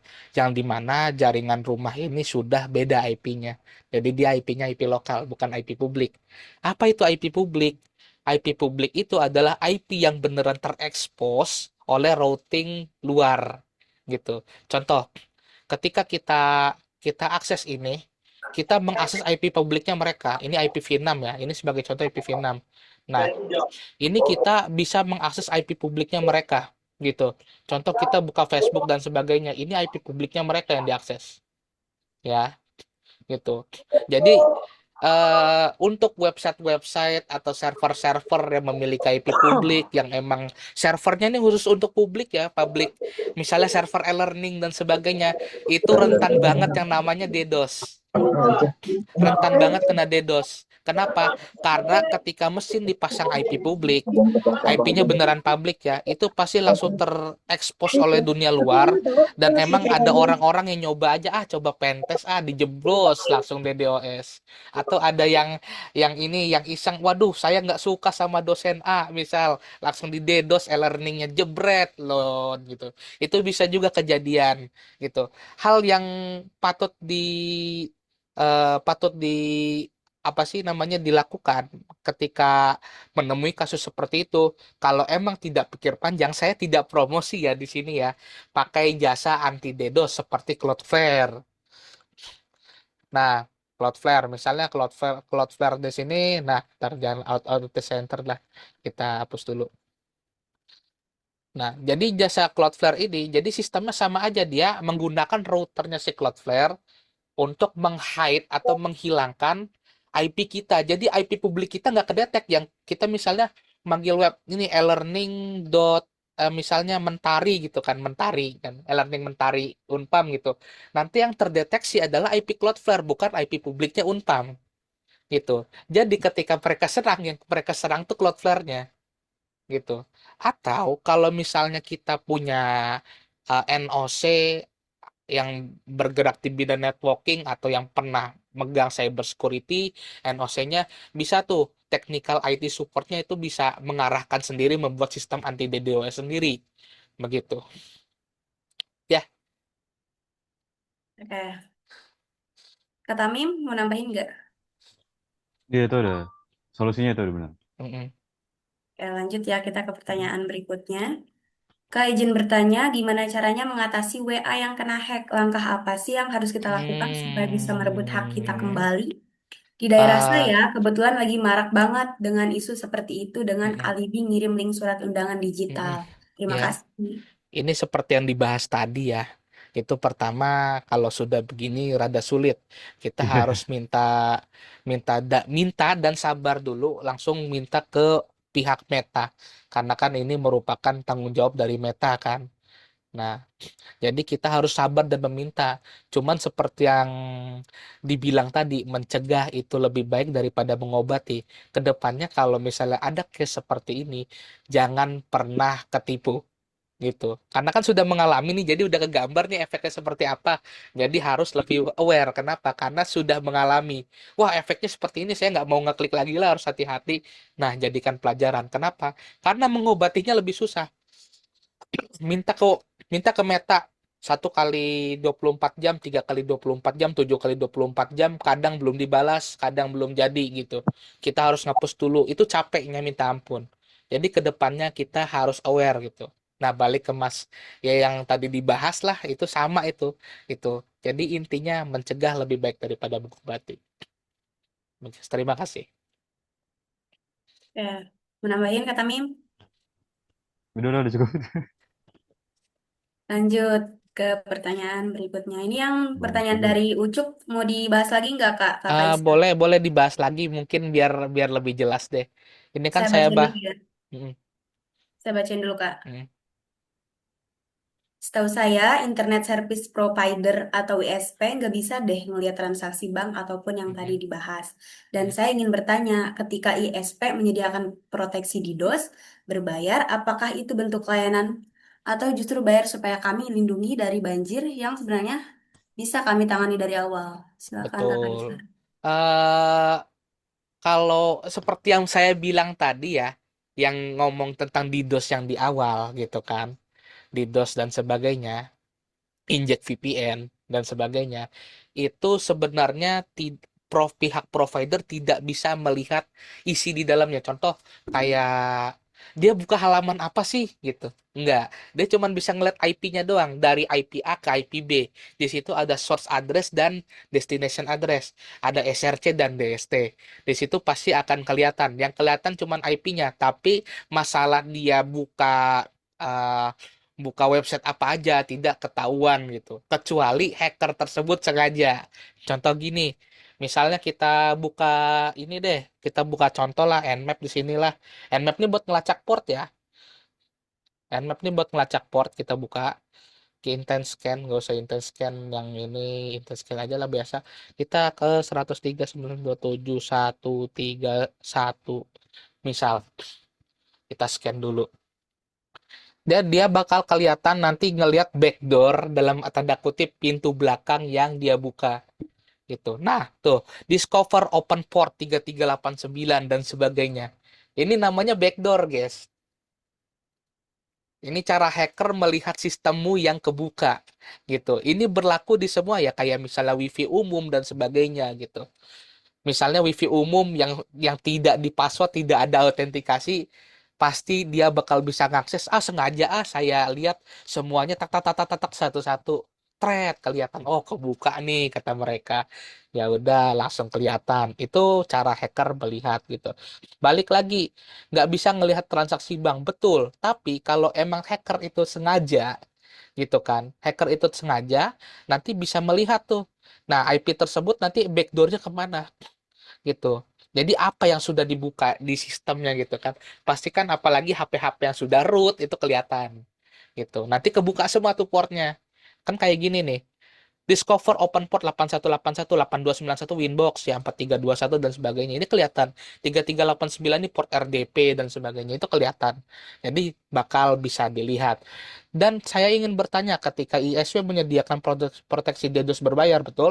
Apakah itu bisa bentuk layanan atau justru bayar supaya kami lindungi banjir dan sebenarnya bisa kami tangani dari awal.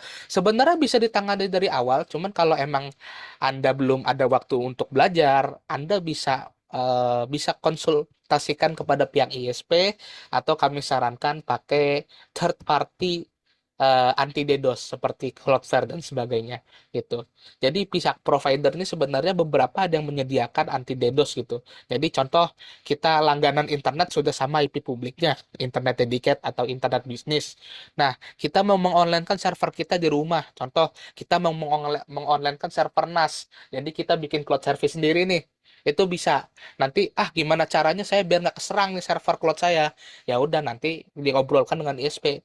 Misal kata ISP, oke ada Pak gratis itu, tergantung negosiasinya gimana ya. Tapi kalau misalnya bilang nggak ada dan sebagainya, itu berarti kita harus lari. Ada dua pilihan, belajar cara menanggulanginya. Terus yang kedua, kita pakai anti DDoS third party seperti Cloudflare dan sebagainya. Terima kasih. Terima kasih Kak penjelasannya. Kita lanjut ke pertanyaan selanjutnya ya. Eh, Kak, boleh di-share gak gimana cara belajar? Pengalaman Hmm, belajar dari awal tentang jaringan dan keamanan cyber atau cyber security-nya. Terima kasih. Yang kalau menjawab saya kalau saya sendiri Hai Siri. lebih ke arah networking ya. Jadi jadi saya lagi dari ke arah networking. Terus kita kan kalau untuk waktu lebih dari 5 tahun tuh pasti sudah melihat hal-hal anomali ya yang tidak normal gitu. Nah, misalnya anomali ini seperti apa nih? Misalnya kasus tiba-tiba website atau servernya ngedown, itu seperti apa? Misalnya ada atau website kita yang emang beneran perangkat core kita down dan seperti apa gitu. Itu karena apa? Jadi dimulai dari checking log dan sebagainya. Ini kenapa sih bisa down dan sebagainya? Lognya dilihat gitu. Jadi dari situ tuh kita tahu anomali-anomali yang berdasarkan pengalaman kita gitu. Jadi ya emang eh, pengalaman itu emang berbekas sih sebenarnya. Terus juga misalnya saya pernah dulu pakai mikrotik terus sandinya masih 123 456.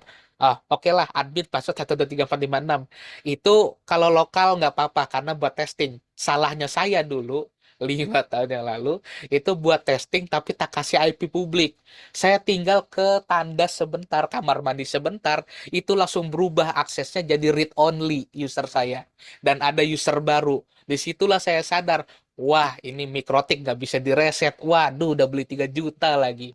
Itu pernah saya ada penyesalan di situ. Jadi ya mungkin mungkin seperti yang kasus awal ini yang WA kena hack ya. Jadi pengalaman tuh lebih berharga gitu, mencegah lebih baik daripada mengobati gitu. Terima kasih. Karena saya sendiri ya emang dibentuk atau belajar itu sebenarnya bukan belajar secara tekstual, tapi langsung dari case-nya. Terima kasih. Kak Tami mau nambahin? Iya, Ini aku mau jawab yang soal cara belajar ya sama pengalaman belajar dari cyber security. Aku sambil share screen ya. Jadi aku intermezzo dulu mungkin di Ntar awal. kita hentikan berbagi dulu. Oke. Jadi aku sebenarnya start itu bukan dari cyber, tapi aku start tuh dari infrastruktur. Kalau kalian tahu ada yang server, ada namanya bare metal, serverless, desktop, laptop. Nah itu aku berawal dari situ. Tapi anyway, eh sebenarnya nih coba aku mana ya? Nah ini kalian bisa buka website yang namanya ini HTTPS roadmap. Aduh nggak bisa di zoom lagi. Bisa di ini nggak? Nah ini kalian Nah, ketik aja nih betul. Cybersecurity Roadmap for Beginner. Nanti di scroll ke bawah ada website yang namanya roadmap.sh. Di sini ada Cybersecurity Roadmap. Nah, di website ini atau di artikel ini sebenarnya udah cukup menjelaskan, menjelaskan cara atau learning path lah atau guidance, petunjuk kita untuk belajar yang namanya cyber security. Jadi sebenarnya di cyber security itu eh gak cuma nggak belajar ngehack aja, tapi sebenarnya banyak banget yang dipelajari. Sebenarnya kita bisa bagi jadi beberapa tim. Ada yang namanya blue team, ada yang namanya red team, ada yang namanya purple.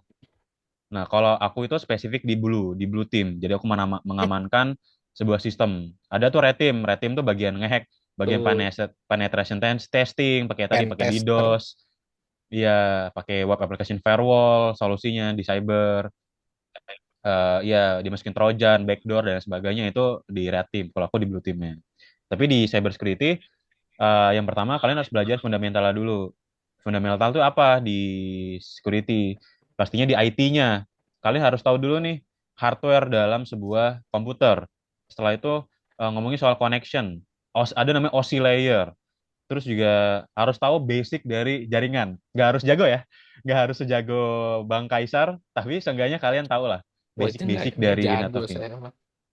Masih kroco kan. Karena aku juga di jaringan sebenarnya aku tahu secara konsep. Kalau secara ngobengnya, konfigurasi itu Bang Kaisar lebih jago lah soal gitunya. Wes, Terus enggak. juga, ya terus dari situ kalian bisa, kalau misalnya kalian masih bingung nih, ini apa sih sebenarnya, ini harus belajar gimana? Ada sebenarnya namanya sertifikasi.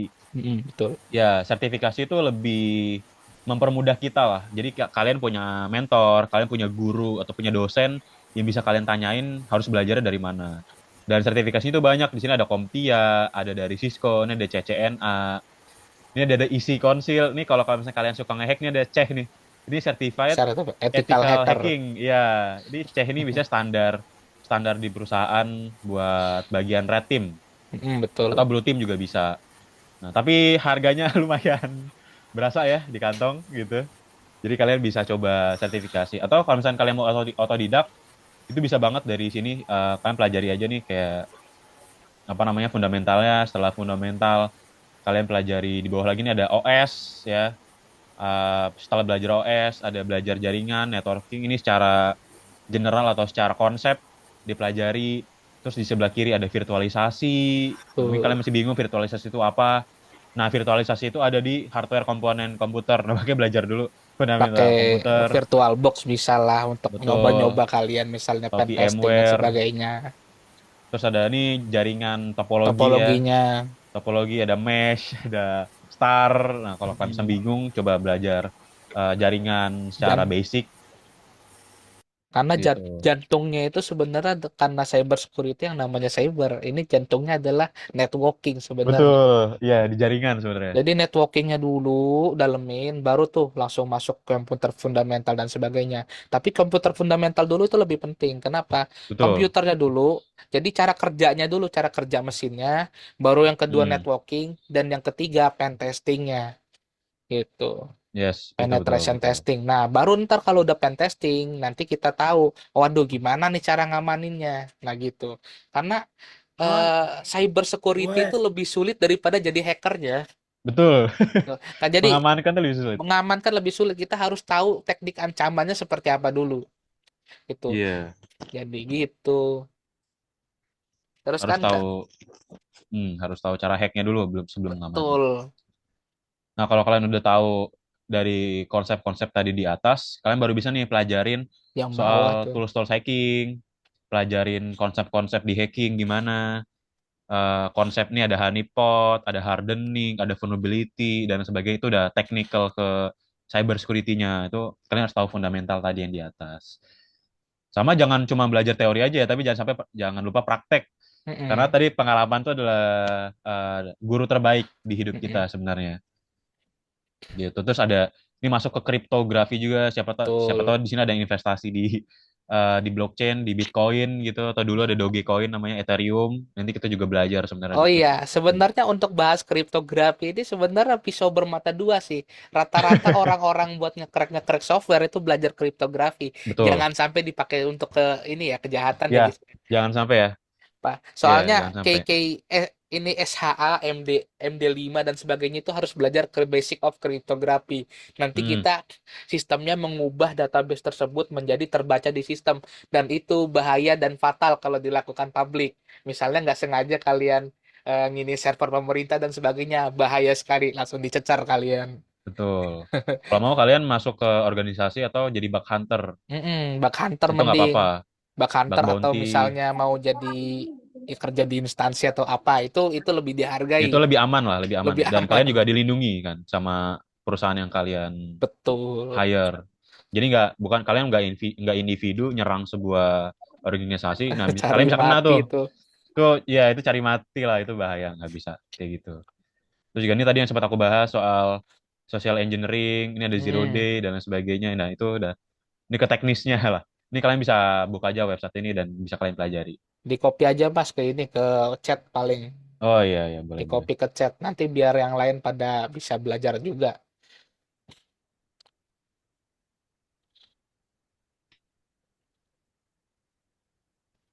Next pertanyaan ya mungkin boleh.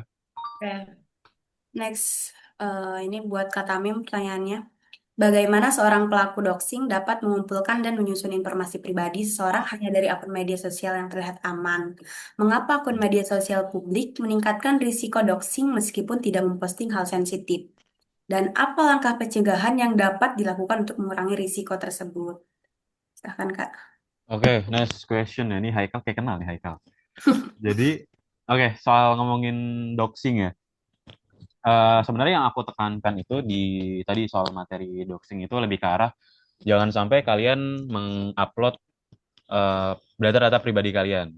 Sesimpel kalian lagi ngafe atau kalian lagi ngerjain tugas di suatu kafe atau di suatu tempat, itu bisa menjadi salah satu cara untuk ngedoxing. Jadi bahkan itu adalah hal yang aman, gitu kan, dan nggak ada informasi sensitif. Tapi ya lagi-lagi kita nggak akan pernah tahu orang tuh kesal sama kita tuh karena apa, gitu. Ya ini lebih ke arah general sih, nggak cuma di cyber security aja ya.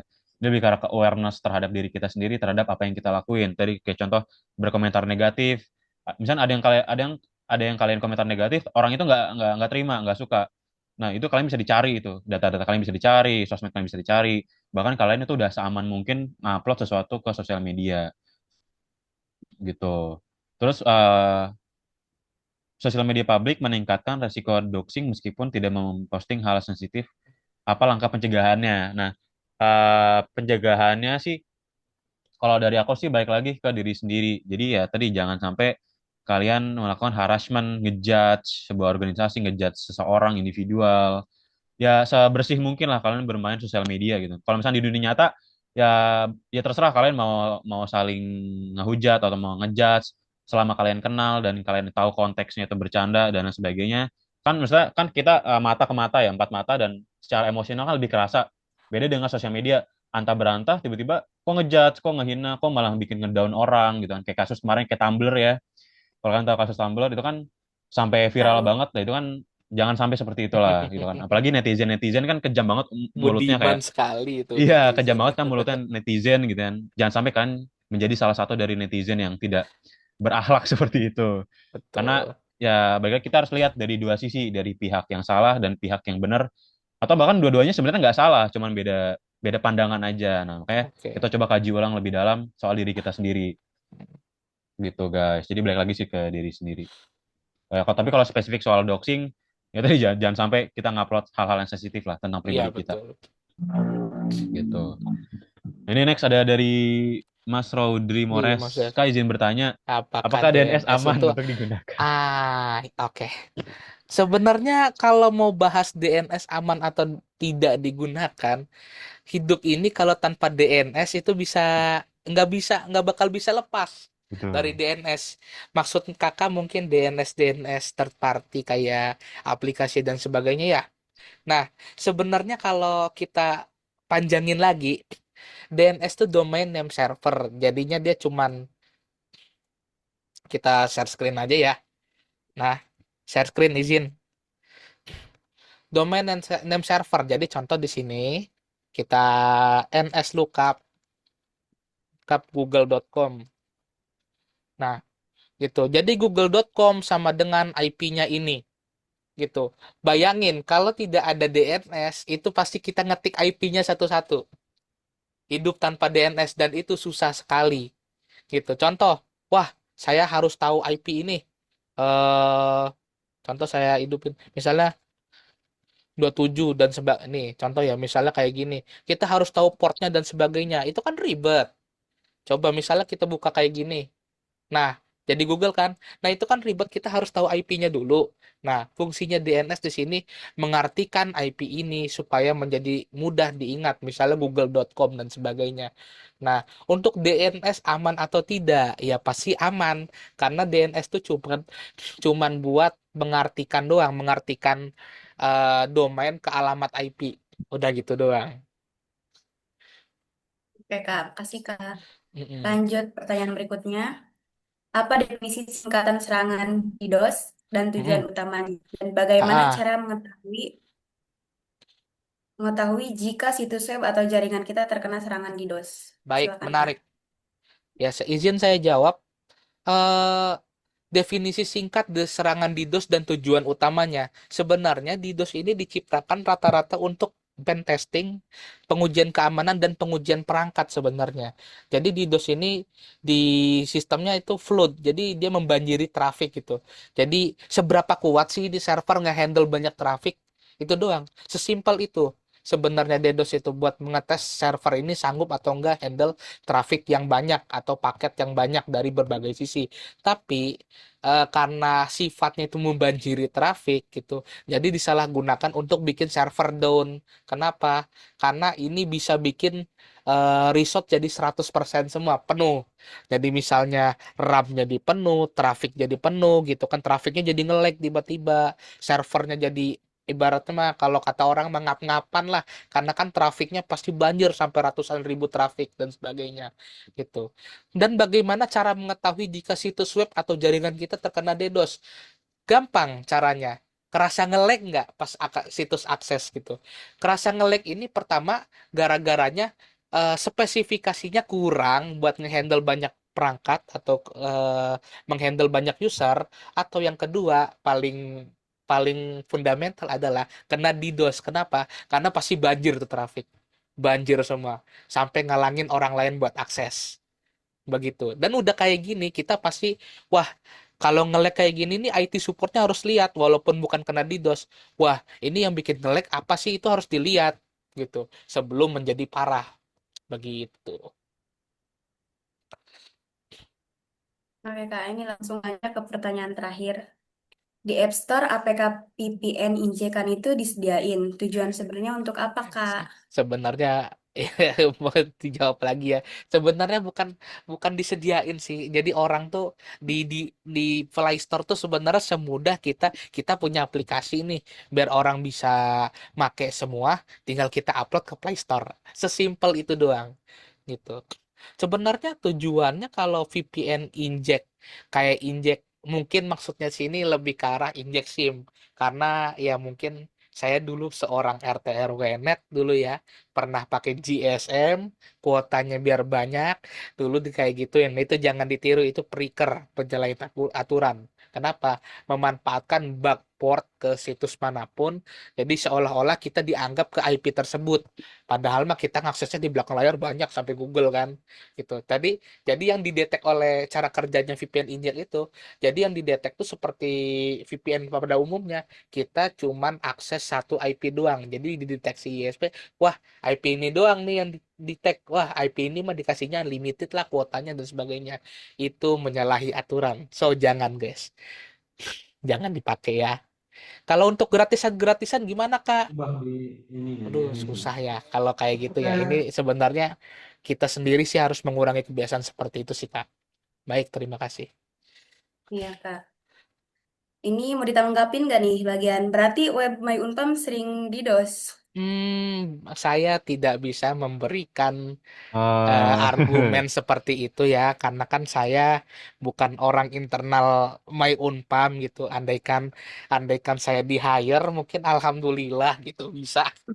ya mungkin Ah, bisa dari ah, pihak Unpam mungkin ya. mungkin bisa kalau misalnya saya di hire untuk Unpam gitu misalnya, kita kita telaah bareng-bareng lah apa yang penyebabnya bikin eh, Hmm. bikin bikin apa sih, bikin kena kena dia bisa nge-lag dan sebagainya gitu.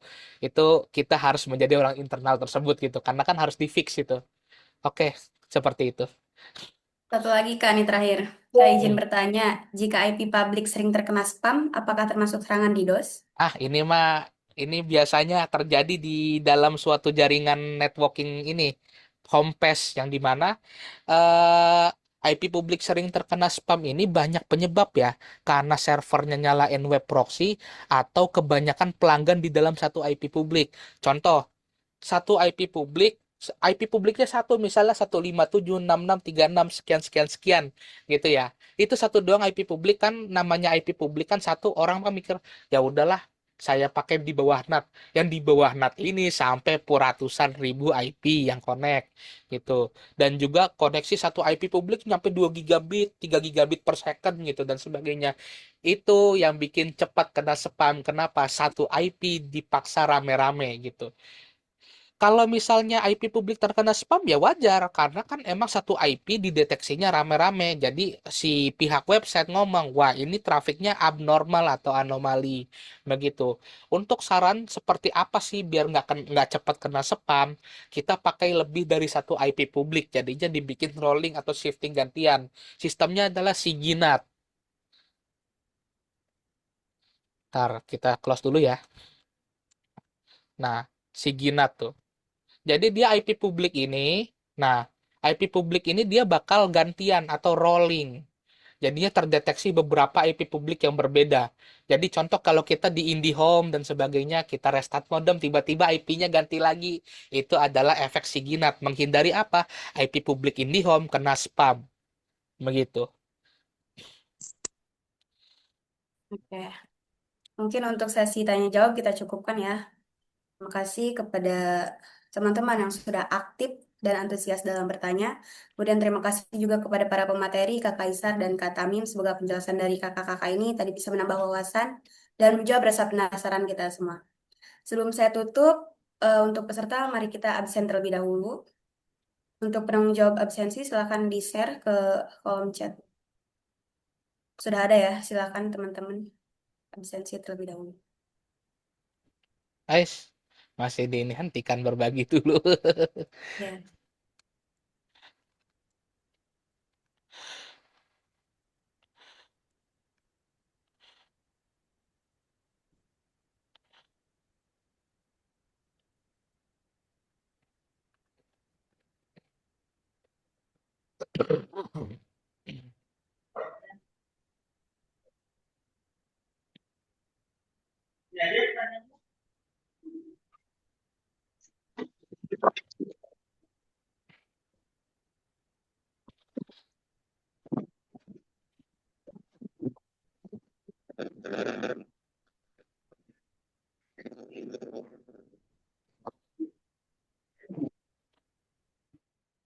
Hmm,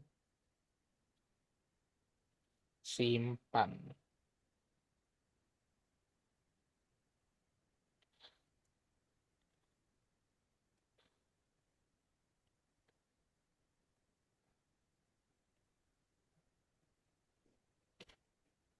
Sudah teman-teman, absensinya apakah sudah?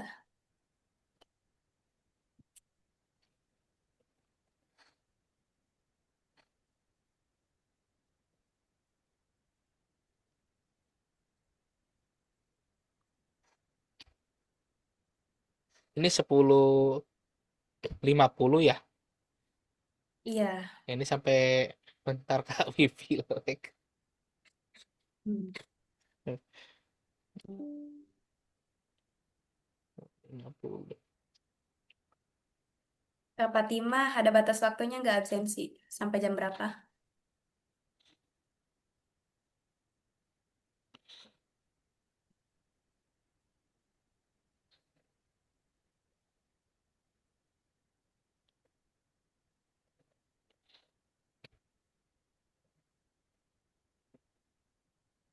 Sampai setengah 12 kalau bisa.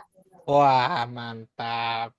Berarti masih lama ya? Masih lama. Mantap. Oke. Masih lama. Berarti masih bisa Q&A ini berarti dilanjutin beberapa ya. Bagi Ini kalian langsung eh ini aja Kak, cendekiawan. karena hari Jumat, takutnya mau Jumatan. Jadi kita langsung tutup aja ya. Buat absensi kan tadi sampai setengah 12. Iya. Sesi tanya jawab juga udah beres. Jadi, Iya, betul. oke. Saya tutup aja. Sebagai penutup, saya ingin mengucapkan terima kasih yang sebesar-besarnya kepada Sama-sama. seluruh peserta yang telah meluangkan waktunya untuk hadir dan mengikuti acara ini hingga akhir.